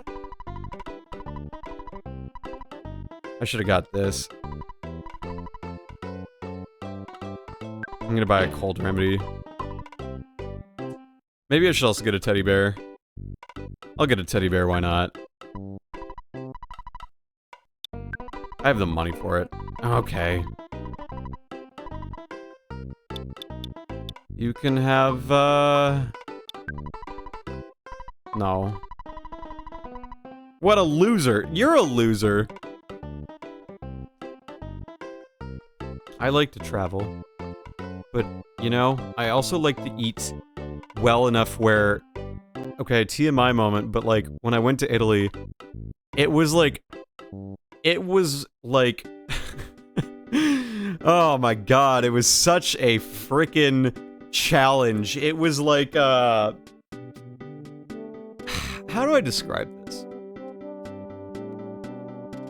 It was as if I was keeping track of the days, right? Because I was going on runs, and usually when I go on runs, I try to make sure that I do not ever have to gamble on a fart. Because I do not want to gamble on a fart. No one ever wants to gamble on a fart. Because you do not play those odds. Especially when you're out on a run in public. Especially when you are in a country where you don't speak the language. I would hate to be out on a run and suddenly I shit myself. That would be horrible. You know what I mean? So imagine, I want to go out on a run because I'm eating nothing but bread, meat, and wine. And I'm like, oh, I feel like shit. Maybe moving around will help things out. But also, oh no, I don't want to accidentally shit my pants while I'm out in Italy. Out on a run through Milan, one of the biggest fashion towns in the world. I kept track. I was like waiting on the day where I could finally take a shit. Where's a butterfly? I did not shit until my 5th day in Italy. And it felt amazing. I felt so much lighter. I felt like the world had been renewed, and I immediately went on an 8-mile run. I blew off the conference that day because there wasn't anything there that interested me. So I was like, you know what? I just took a big old dump. I'm going on a run. And I ran up a hill. A giant hill, Monte Stella. I ran up Monte Stella in Milan. So yeah, that was great. I was so thrilled. I don't think I've ever felt that relieved by a shit in my life. Unless you count the time when I was like in 2nd grade or 3rd grade where I was constipated. But, fuck it, I could tell that story, I don't even care. I was constipated in 2nd grade, so I had to stay home from school. That was not fun. And then it was like, I missed the bus because I was pooping and I couldn't poop. And my mom stayed home and helped me poop. Thanks, Mom. Very cool. And then when I finally pooped, she went and got me some prune juice. That was the first time I had prune juice before, and prune juice doesn't taste very good. I had prune juice and Dr. Pepper. That's why I don't like Dr. Pepper. It's because I associate it with the time that I was constipated in 2nd grade, and it tasted more like prune juice. And then I just stayed home the rest of the day.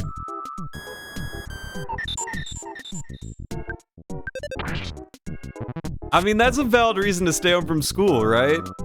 Just can't poop? Could be a lot worse.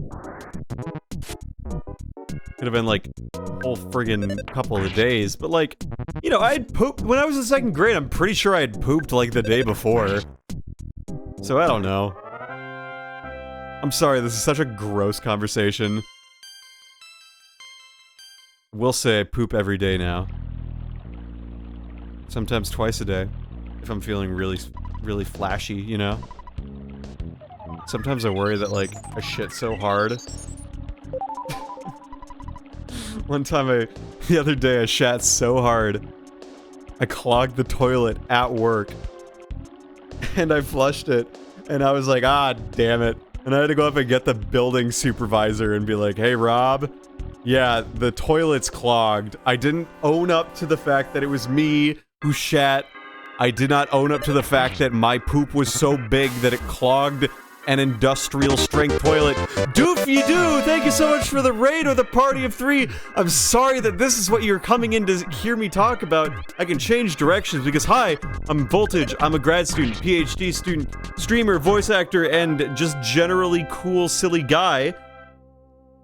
And I'm streaming Earthbound, and I've never played it before, and I'm really having one of those nights where, oh man, I'm just like game overing all the time. But let's give y'all a shout out. Doofy doo. Thanks for the raid. What were y'all playing? What were y'all doing, huh? I saw you playing Earthbound. It's one of my favorite games, so I had to rage it. Well, hell yeah, thank you so much. It's my first time. I've never played this before. Yeah, absolutely. Thanks for the raid. I've never played this, so I'm just like getting through it, you know? The early part of this game is not very friendly, but I've recognized this. Playing Wind Waker for the first time ever, despite being a huge Zelda fan. That's also true. I'm also playing Wind Waker for the first time. I was playing Wind Waker for the first time on Monday, and I'm like 2/3 of the way through the game now? So where in Wind Waker are you? Oh no, it burst into flames. Get out! You gotta mash. This game's like mash mode. Alright, so I have done that. Okay. Yeah. Because I, in Wind Waker, am like... Actually saw that I was too busy to watch, lol. Ah, it's all good. It's all good. Yeah, I mean, whatever you can make, I appreciate, but obviously I'm not gonna be like, why didn't you come and watch me? You know, we are, right before the Earth and Wind temples, respectively. So that's gonna be for next week, no doubt. I think I'm halfway just with a huge secret character reveal. Yeah, I'm a little bit ahead of you. So now I'm on the hunt for the sages, which is like the next step of what you do. So we're pretty close on that. But that's dope, that's dope. Are you playing the GameCube one or are you playing the Wii U one? How do you miss a tree? Ness, come on now.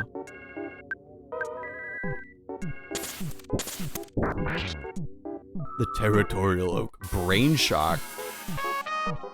Okay, well, cool. Works great. I was talking about, like, travel experiences, how I was, like, in Italy almost a year ago now. I'm getting ready for, going to conferences. I'm going to Vancouver. GameCube because I don't have a Wii U. Fair. I've been playing the HD version on the Wii U. Wink.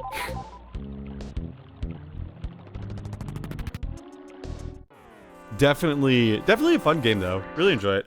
I actually waited on playing Wind Waker for the longest time because I was like, the HD has to be ported on the Switch.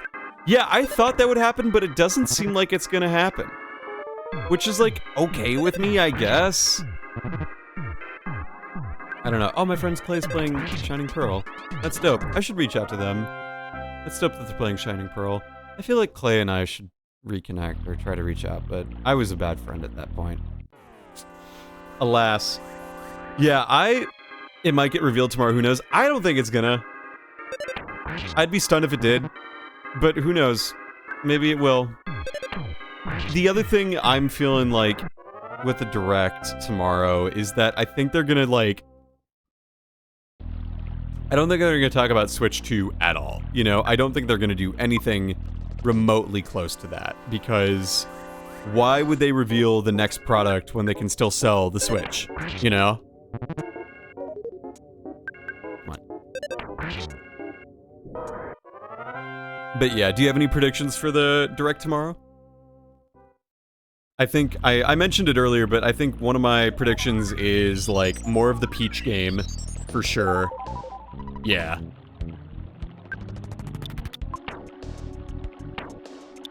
Alright, let's, use our Cult Remedy. We bought it for a reason, might as well.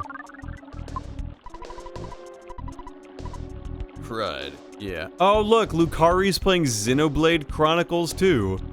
In typical Lucari fashion. A croissant inside. Oh, yes, it was a good trade-off. Nice. And what's in this one? A bomb? What do you mean there's a bomb?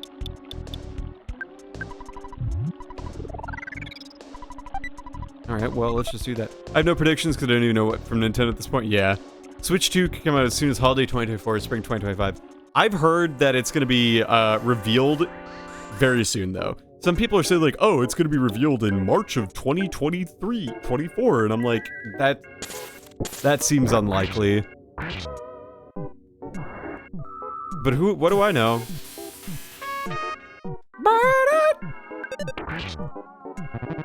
Territorial Oak. I love the Territorial Oak. He's just smiling. And you have to mash at the end. It's great. Great. Nah, it's really good. Okay. I think I have to go up that way. This whole ass valley's kind of a maze, you know? Give me your Territorial Oak. I don't want to fight the both of you.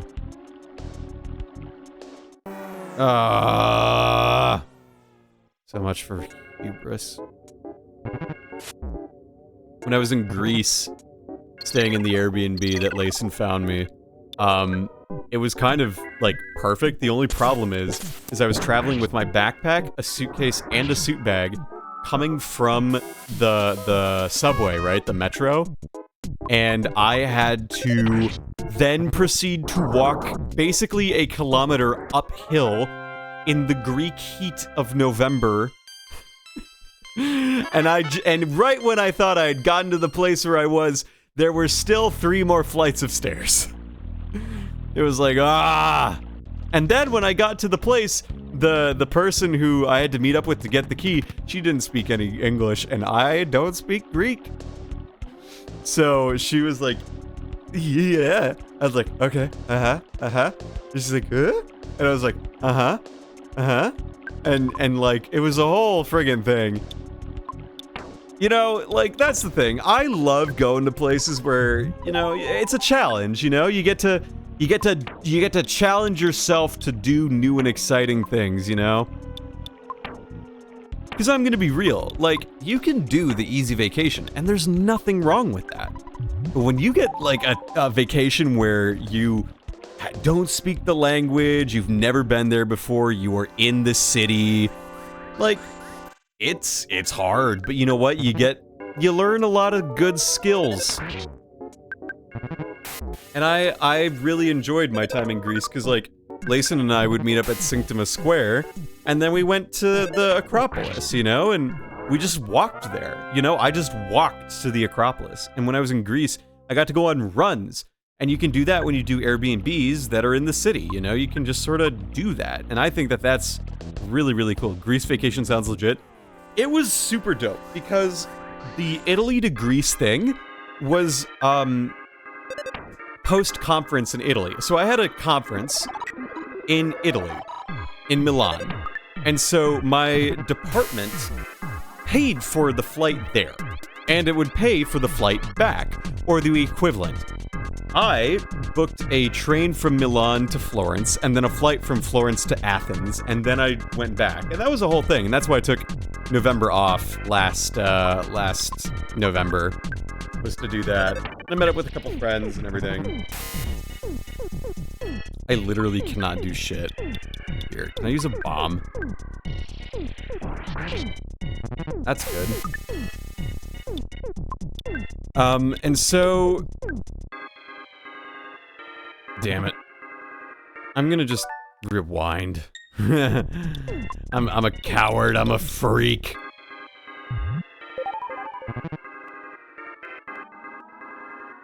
So we had that, and then I just paid for the flights between, or I paid for the train ticket from Milan to Florence, and then I paid for the flight from Athens, or to Athens from Milan, and then, like, all the lodging in between. So, like, the cost of that was still less than the cost of the overall flights.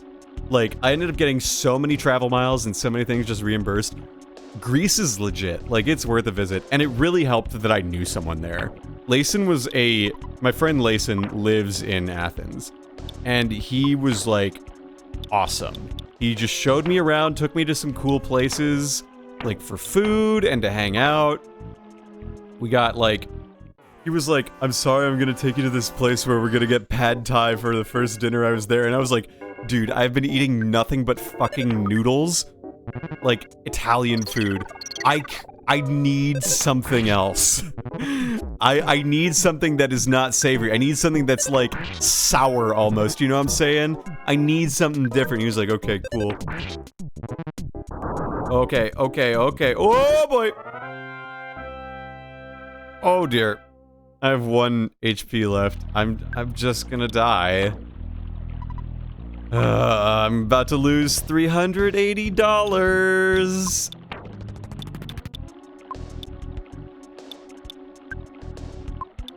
Fucking hell. Here we go.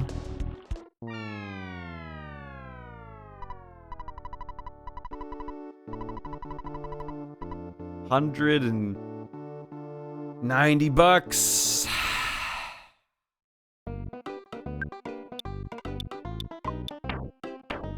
That sucks. The one where we get our ass handed to us like every 5 minutes.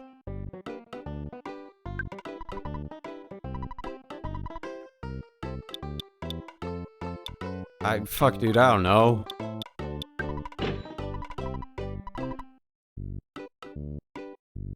I need to stay at an inn, get my PP back. I also need to buy cold medicine.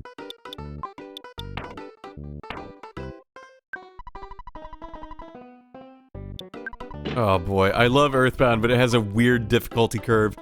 Yeah, it's not the nicest, I will say that. But I'm doing it because, you know what, I am streaming. So... I'm doing it. Not well, but I am doing it.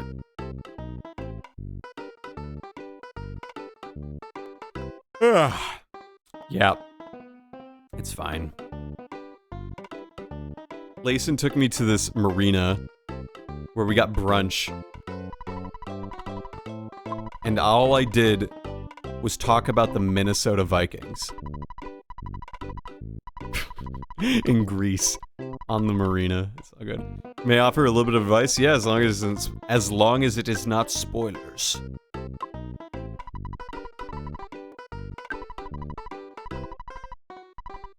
As long as it doesn't, like, outright break the game / ruin the experience, go for it. And it's not backseating, so you're good. You're good.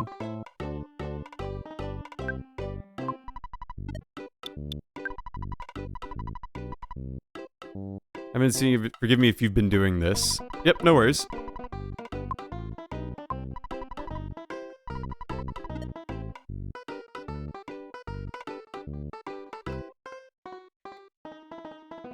Oh wow, the gamma on this is really bright.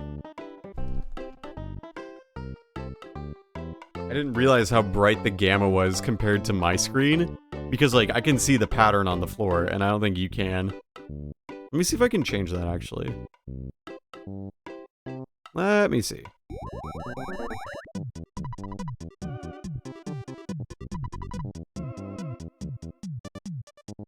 Let me see.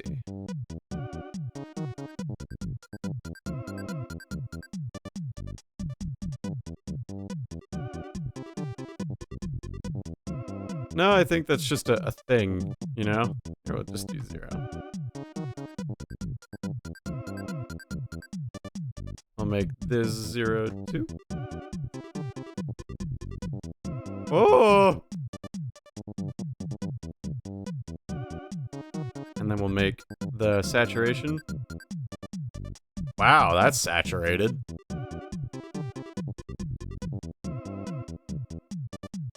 It's like right around here.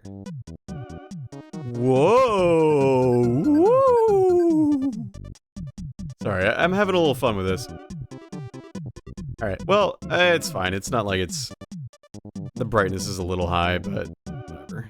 Let me actually do one quick thing, The color correction.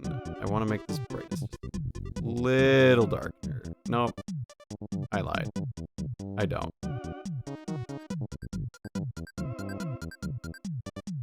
That looks good. Yeah, okay. But if enemies spawn and despawn off screen, so if you see a bunch of enemies, you can go back a little, go forward, the enemies will despawn and respawn randomly. Okay. I kind of figured that.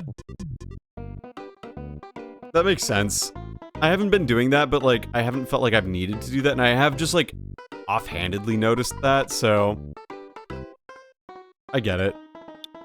That's cool. Delivery. I want my cold medicine.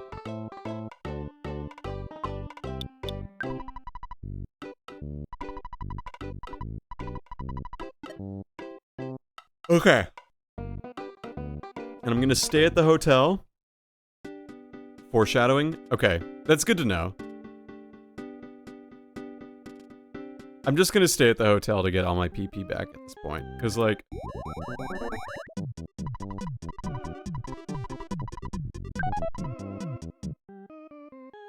You know, you gotta, like, heal. You gotta do it, you know? But yeah, I'll definitely keep that in mind because that is helpful. I did notice that, like, huh, the tree disappeared. How about that? You wanna give me more money?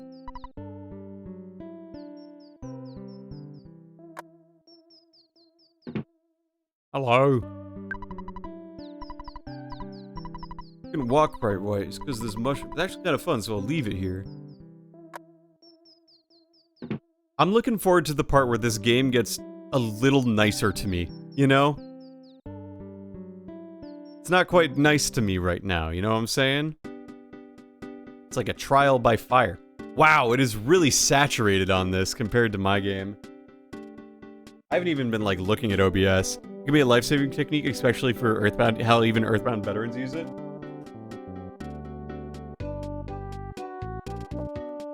That is good to know. I will keep that in mind. Yeah, this is really saturated. Hold on. Let me... Yeah, I don't know why I have the color correction on. I turned it off.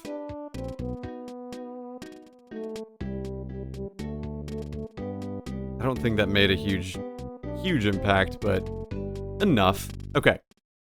Let's do this. Once more with feeling. See, the thing is... Doofy-doo, by the way. Like, the thing is, when I stream JRPGs, I don't mind grinding because there's something to do, you know? Like, there's someone to talk to, there's things to talk about and do. Like, there's something to do beyond the game itself. If I were playing this by myself, I think I would be really frustrated and probably, like, not have gotten past Giant Step, honestly.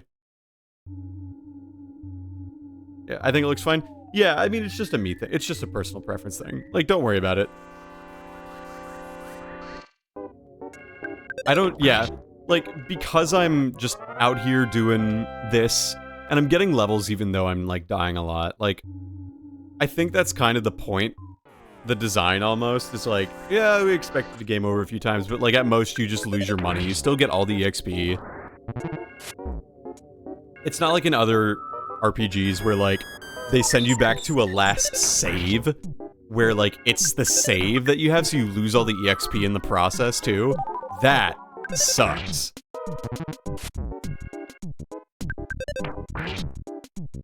That is awful, and I hate it.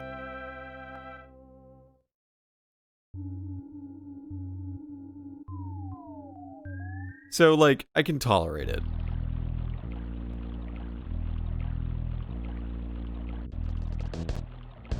And I don't like running away from fights or like not engaging in fights too, you know? Like, I don't mind them, because honestly, that's the gameplay. And if you don't like the gameplay, then like, it doesn't make sense to play them, right? So, yeah, there's not that many though. The ones that don't do it are the best ones. PSI Flash. Hold up, what?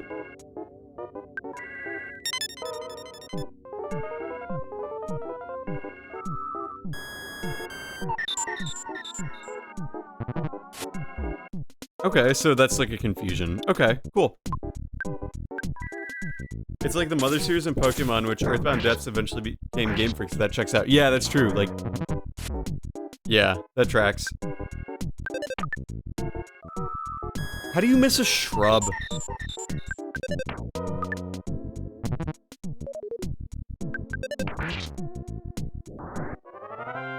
The Mario and Luigi RPGs do that too, which is nice.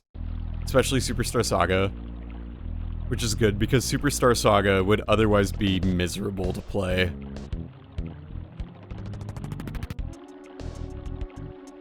Not that I'm game overing in Superstar Saga, but you know what I mean, like, except on the final boss. OMG, I love Superstar Saga, it's my favorite Mario game ever. We just finished it on stream.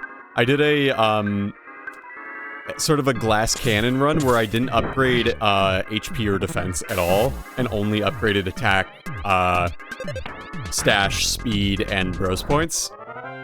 Damn, I missed it. The VODs will be out on the VOD channel in a little bit. There are clips too, you can kind of get the gist of it. I have a highlight video of all the friggin' attacks Cacletta Soul did to me. Yeah.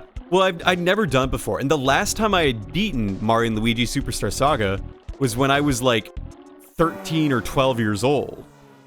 Like, I was entering middle school, you know? And so I wanted to play it like 10 years later, no, 12 or 13 years later to the date, because I beat that game like the day before Labor Day when I was like a kid.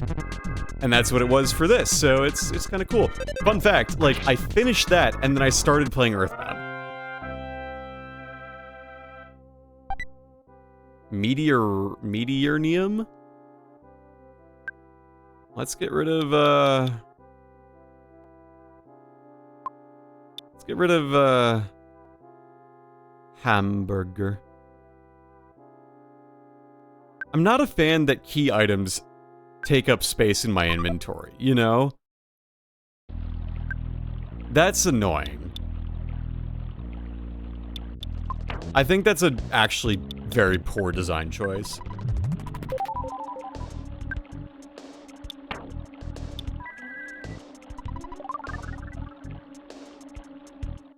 It's a very poor design choice, but if this is the only thing that, like, I'm not enjoying about Earthbound, then that's okay.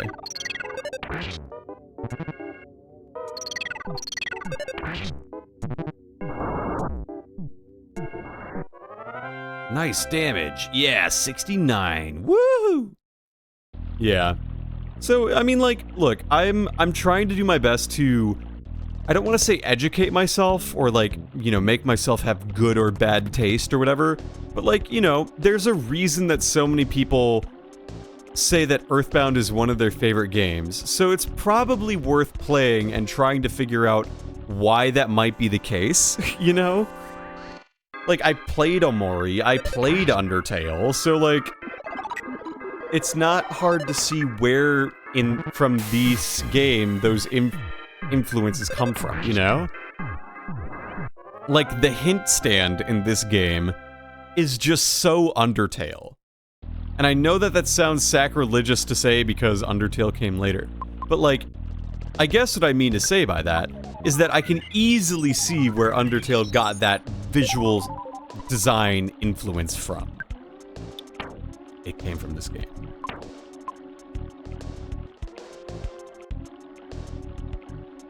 Yeah, Undertale is basically Mother 4. Yeah. Not the actual fan game Mother 4.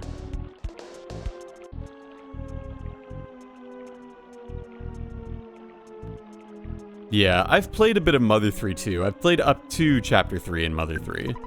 And I realized that I should probably play Earthbound before I play more Mother 3. But I do want to do Mother 3 on stream at some point. But I have, like, all of the next stream schedule laid out for the rest of the year. It's kind of incredible. I went on a real bender trying to, figure out exactly what I wanted to do. A hard hat.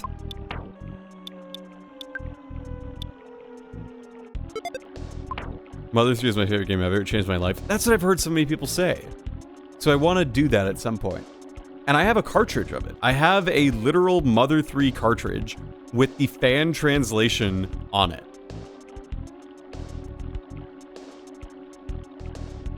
Okay, I see a cave. Alright, we'll fight this thing. But yeah, I think, so I'm playing Wind Waker. After I finish Wind Waker, we're gonna do Fire Emblem Fates. And it's gonna be a big ol' shitpost, and it's gonna be grand. I'm gonna start Pokemon Uranium here soon with some of my friends who are all nuclear engineering PhD students. And we're only going to sometimes talk about nuclear topics. Nice. And then, once I finish this... Who are you? Welcome to Happy Happy Village.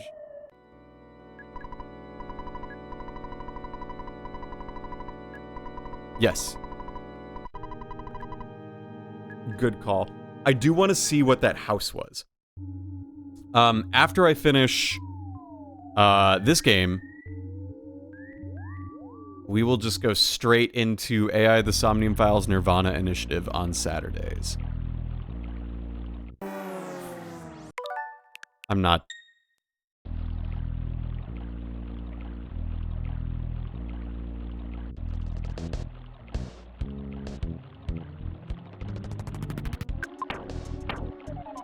So, like, there's a lot of games coming up. LMAO didn't see anything.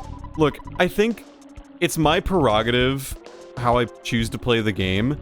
I just have to maintain that, like, if I use save states and rewinds, I do not have the authority to say, oh, this game isn't so bad, you know? Because the claims of, like, oh, the grinding in this game is horrible as a result, you can't say... It's... how do I phrase this? You can't compare your experience to someone who played this on the original hardware who didn't have any of these convenience features. You know what I mean? Like, so I'm trying to use them as sparingly as possible, but also being realistic. Like, if it's gonna be better for my enjoyment of the game to, like, just say, oops, I didn't mean to do that, let's actually just do something else. Like this, because running away never works in this game.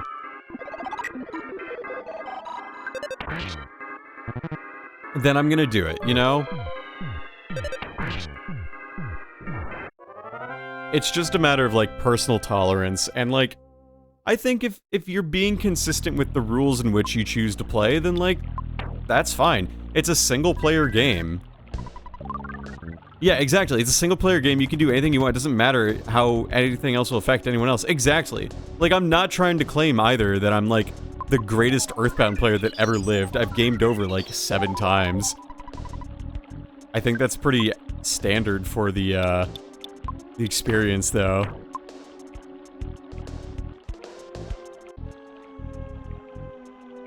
And I don't mind it either. Like, I'm still enjoying the game for what it is. Right now, like, it's not my favorite thing ever, but, like, that's fine. It doesn't need to be. I'm streaming. I'm doing a solo stream. Serious for the first time in a while. I haven't done solo streaming in a good bit. Normally, I have other people on. Hello. One day, Mr. Carpainter received a revelation. He now speaks the real truth?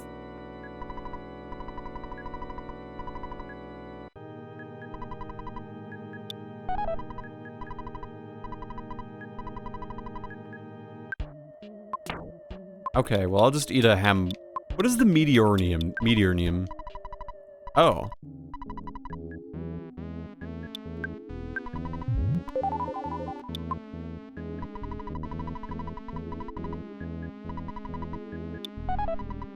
Here's a postcard. Show me the postcard.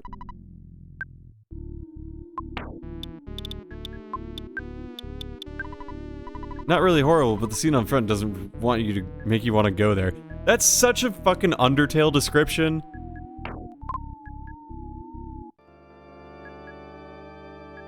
There's some weird vibes in this town. I am not sure, boing. Friends in valley behind Freed. Ding ding.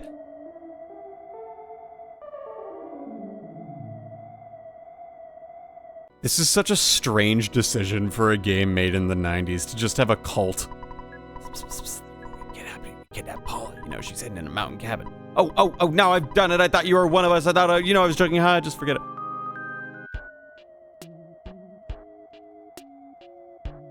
The vibes here are so weird.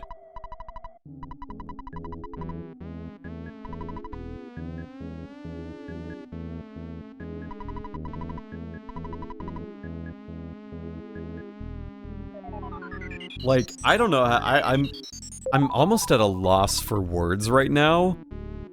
Why is the cow blue? Meager living farm. Let's go live on the farm at the cult town.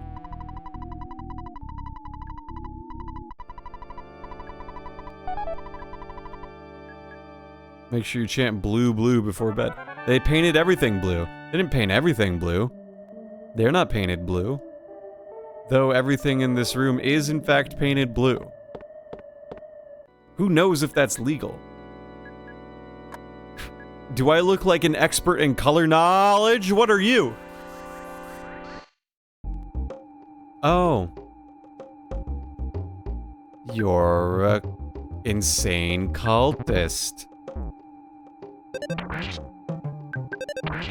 They didn't paint the grass blue. Return back to normal. What does that mean for the cultists? Does that mean they painted their face orange? They even painted the shadow blue. Incredible. Insane cultist trapped you.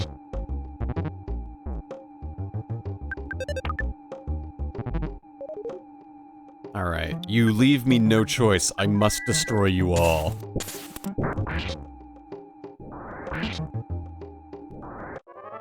I must annihilate you all.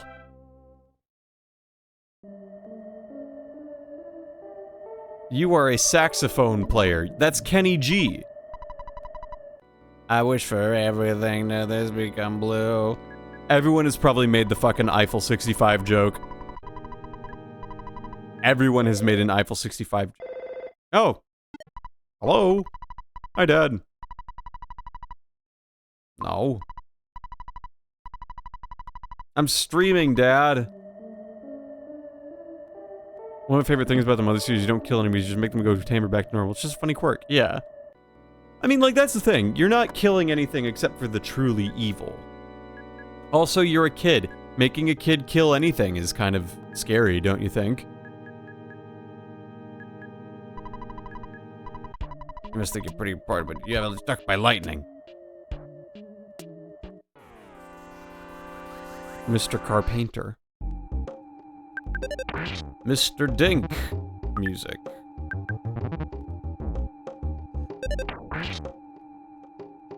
Alright, only 12 hours until the Nintendo Direct. Between that and the, what's it, the DLC for Scarlet Violet, it's, video games to play, but you know what, I got other games to play. I got this game I'm playing Live Alive, it's pretty good. That's good. I'm playing Fire Emblem Sacred Stones. It's good.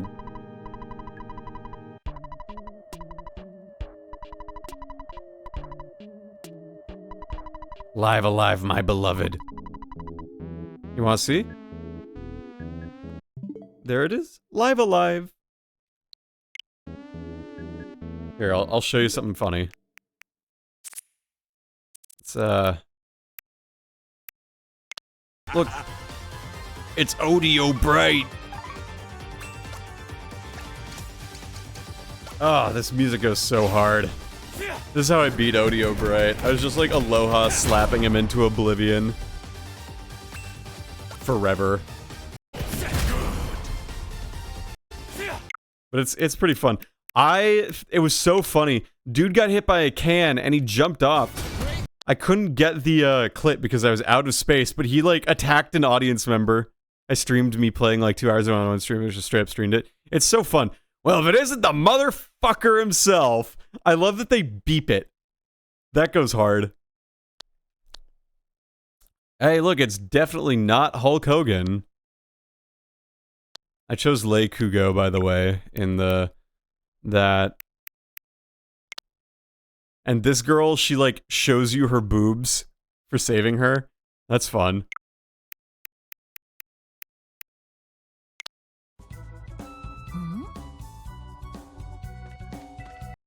What did I...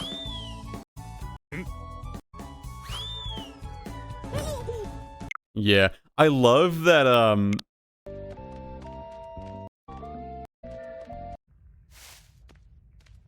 I love that... That's Megumi Ogata. That's Naruto.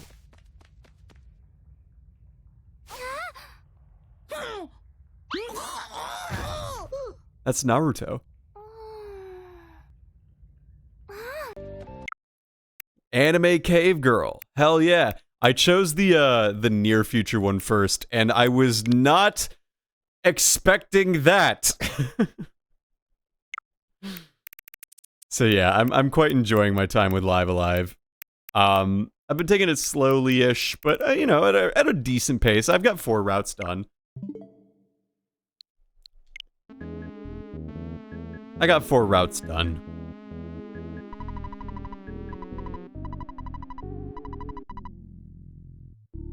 Okay.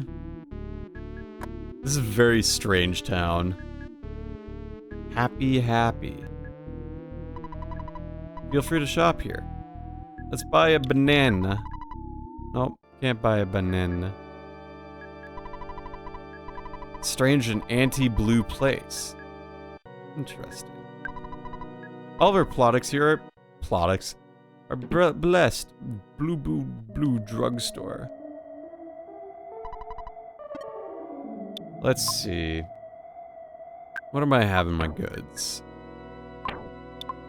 I'll sell the Meteorium.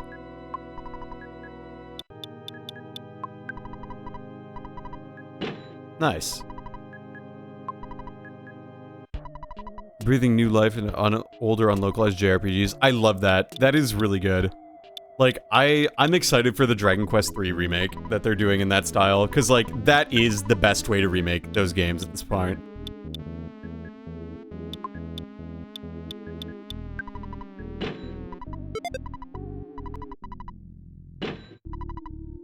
That is absolutely the coolest way to do it. I really have to get, Octopath Traveler 2 is also, like, once I finish Live Alive, it's either gonna be Dragon Quest V or Octopath Traveler 2. And I'm debating making it Octopath 2 just because apparently Dragon Quest V is long. So who knows?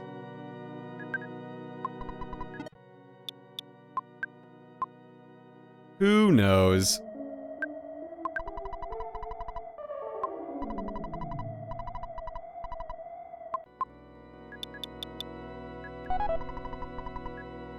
Yeah. Didn't the second Earthbound never get ported over? I never think about it. I think I heard that. Yeah, Mother 3 didn't get brought over at all. Hey, Justin. Or localized? Yeah. It got a fan translation, and at this point, like, it hasn't been DMCA'd because I don't think Nintendo intends to ever localize it, so, like, whatever. I have it. The Spiteful Crow.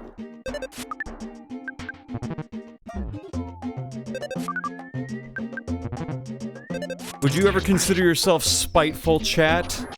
Is that something you would ever consider yourself to be? Spiteful?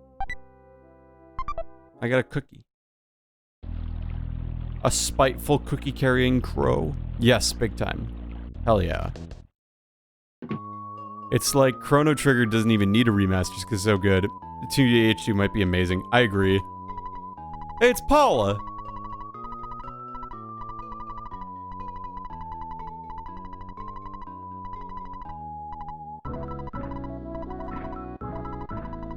I got the Franklin badge. Hang on, I'll eat a cookie.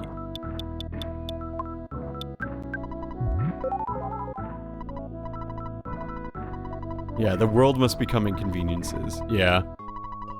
I would love it if they made a remake of Xenogears. Catastrophe! Raiding with the party of 5, a cat in time raid! A cat in time raid! Hello everyone, I'm Voltage. You might know me from seeing me in Cat's chat.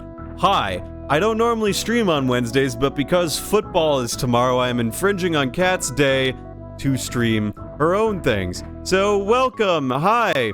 I hope you're all doing well. I hope you all enjoyed the Hat in Time stream that Cat did. And I'm shouting you out, Cat. If you don't follow Cat already, you should. I am Voltage. I am a streamer, PhD student, voice actor, silly goose in general. I think I'm not the stinky role anymore in Cat servers, so that's good. And we're playing Earthbound. I've never played Earthbound, and I'm really excited about it because, wouldn't you know, it's exciting. How do I equip the Franklin badge? Let's find out.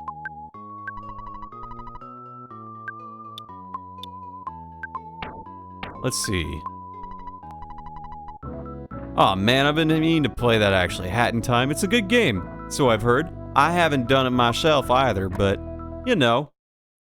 It's good. I haven't played Earthbound or any of the games. Pokey, what are you doing here?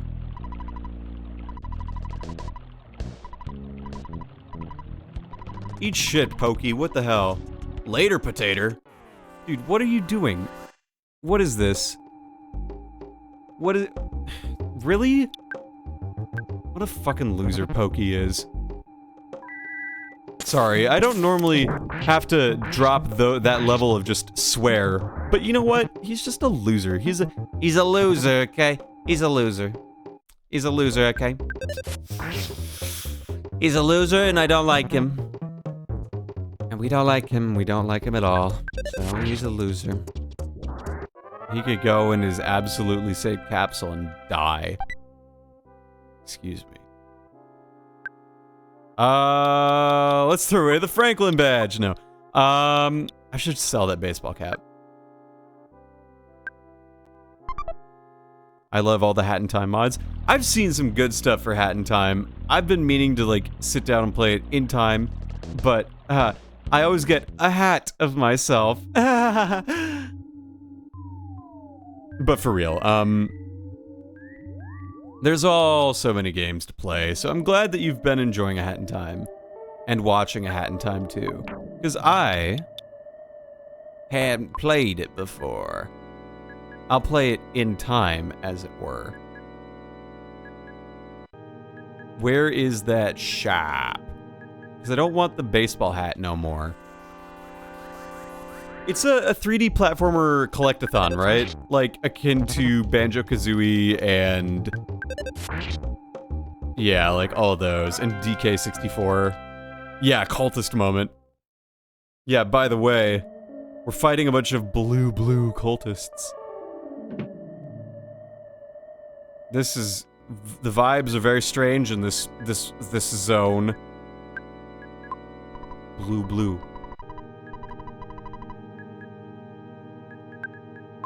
Very strange vibes indeed.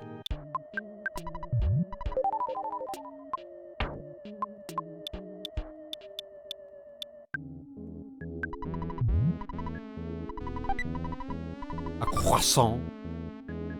Very odd vibes.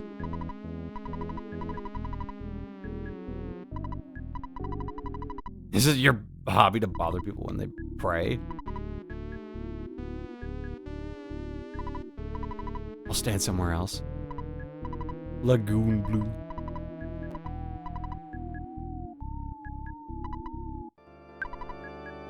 There's like a room in Yume Nikki that's like this, it feels like. Only capable of walking place like a walking boy place, see? Green. Oops, that's not it. I'm still new at this. That's funny. I had to go do stuff in the background. Have fun. Thank you. Yeah, if you want to have it on the background, just lurk. That's A-okay. I'm all about that. I lurk in streams all the time. You don't go to heaven. You're not wearing a mask. Why, culty? I'm blue da-ba-dee, da-ba-da. If I was green, I would die. Because I'd have, the rot, as it were. Oh, what's that name of have y'all seen Wish Upon? The movie Wish Upon? It's got Joey King in it. Oh, they're walking in a circle. Have y'all seen Wish Upon? It's a bad movie. It's a horror movie where Joey King's character finds a mysterious magic music box from ancient China. Real by the way. I screamed because I didn't know what else to do. Okay. And apparently she can make a wish upon it and it'll do things. Oh, you're a dude. Thanks for coming. I've been waiting for you. I need your assistant. I'll make the world blue and change it happen. Please decide. Will you be right here, assistant? No! You defy me. Carpainter's light was reflected by the badge. Mr. Carpainter. So essentially in Wish Upon, Joey King's character gets a magical music box. Her mom's already dead, her dad's a dumpster diver, and he finds that music box via dumpster diving. And she's like, huh, can grant wishes, huh? And then she gets bullied at school, and at one point she, like, for the first wish she makes, she's like, her bully makes fun of her, and so she literally says, I wish my bully would rot, you know, like, who says that, right? Like, who says, I wish she would rot? It's just so... It's a very strange way to put it, and then the movie jump cuts to, the bully character just getting, like, necrotic skin cells all over her body. It's just like, ugh, body horror, ugh. Because Joey King's character can't, like, do anything. Oh, I suppose that does make sense.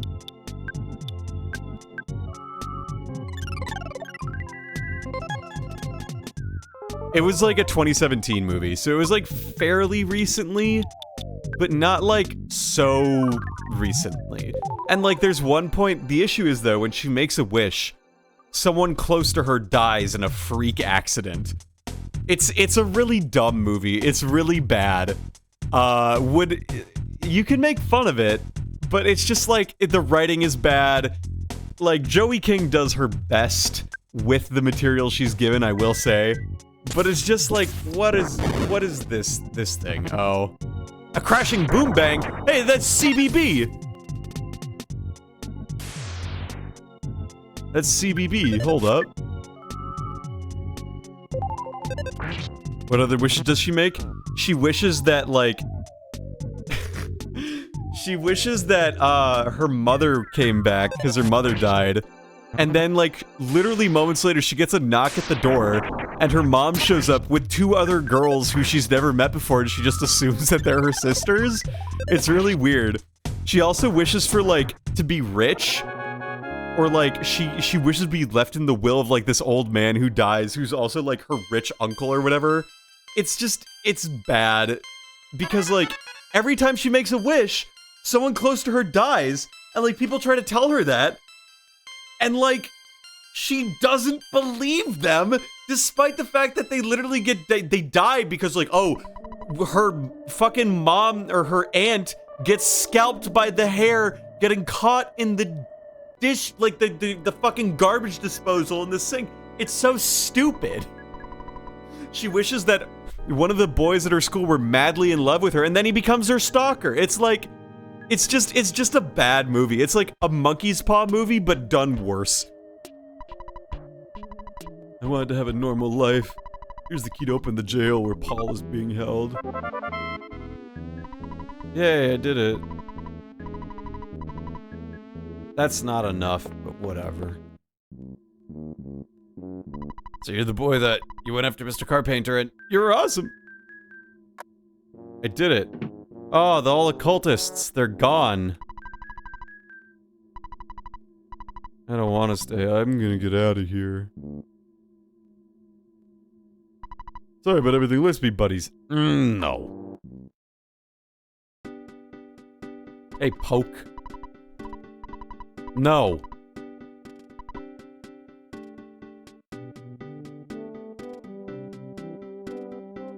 Ha! I lied. See ya, sucker. No, fuck you, Pokey.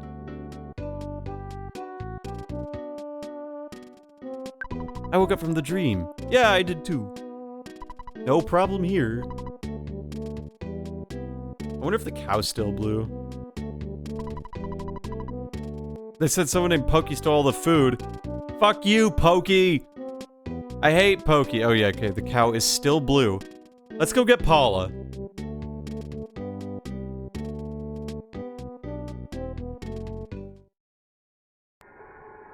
That's not the way to Paula. Let's go get Paula.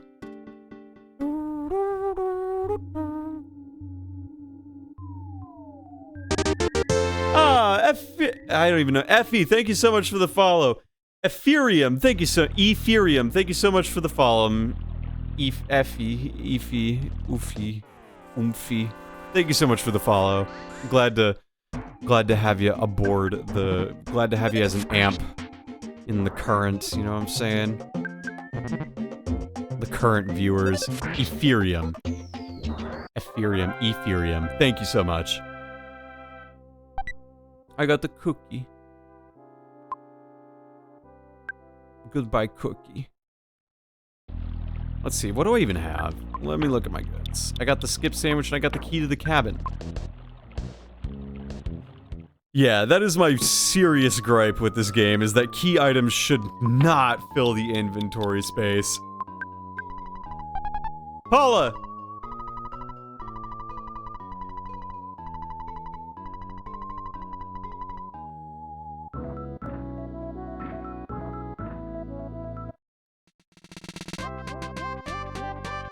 We made friends. Paula joined you. And she's got a teddy bear.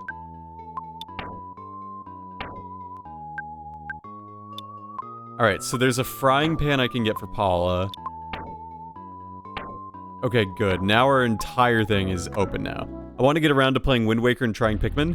We're playing Wind Waker on stream, so I suppose that happens usually on Mondays, so I don't know if, like, that's something you care to be spoiled on or not, but it's a very fun game. I will definitely say that. I really am enjoying Wind Waker. Holy smokes, Paula does a lot of damage.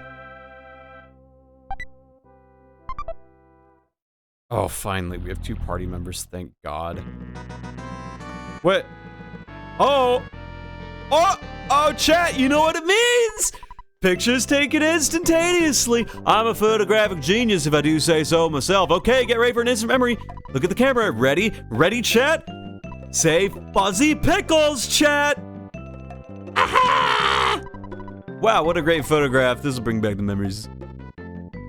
Chat, you'd better say fuzzy pickles or I will beat you over the head with a frying pan. Cast iron that's been washed with soap.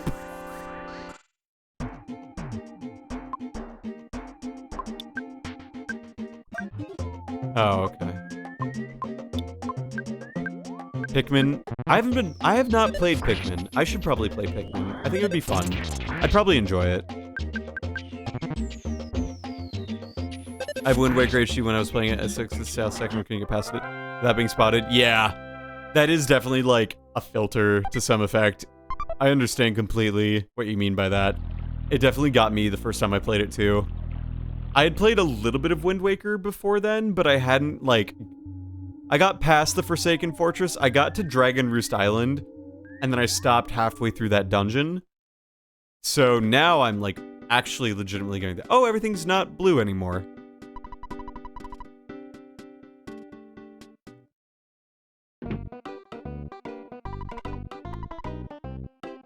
Let's get Paula a frying pan.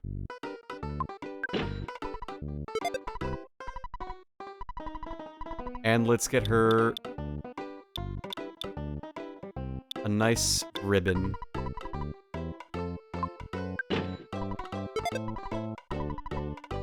And let's get her a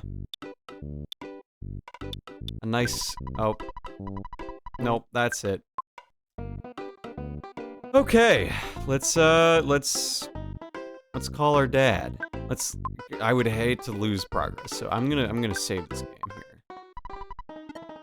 Dad! Oh my god. We're gonna save that game. Hitting the hay for the night. Yep.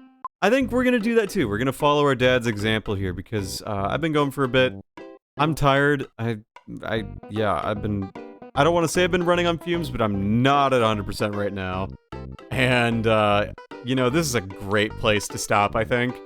So I think that's what we are going to do. You know what I mean? You know what I'm saying? Let's, where's my BRB?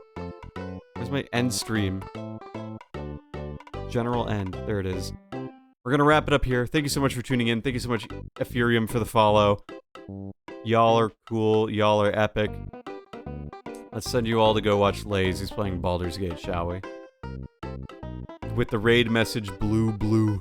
You know what I'm saying? Blue, blue. That's gonna be our raid message. We're gonna raid Wed-Ness, a good friend of mine. He's epic and playing Baldur's Gate 3. So we're sending you all there. Make sure you send that nice raid message. And that'll be that. I want to thank you so much for joining me this evening on an off night. I know it's different from normal. Thank you, Cat, for the raid. Thank you, Doofy Doo, for the raid. We'll see you. If you want to watch me watch football, that's tomorrow. And otherwise, Wind Waker on Monday. See you later.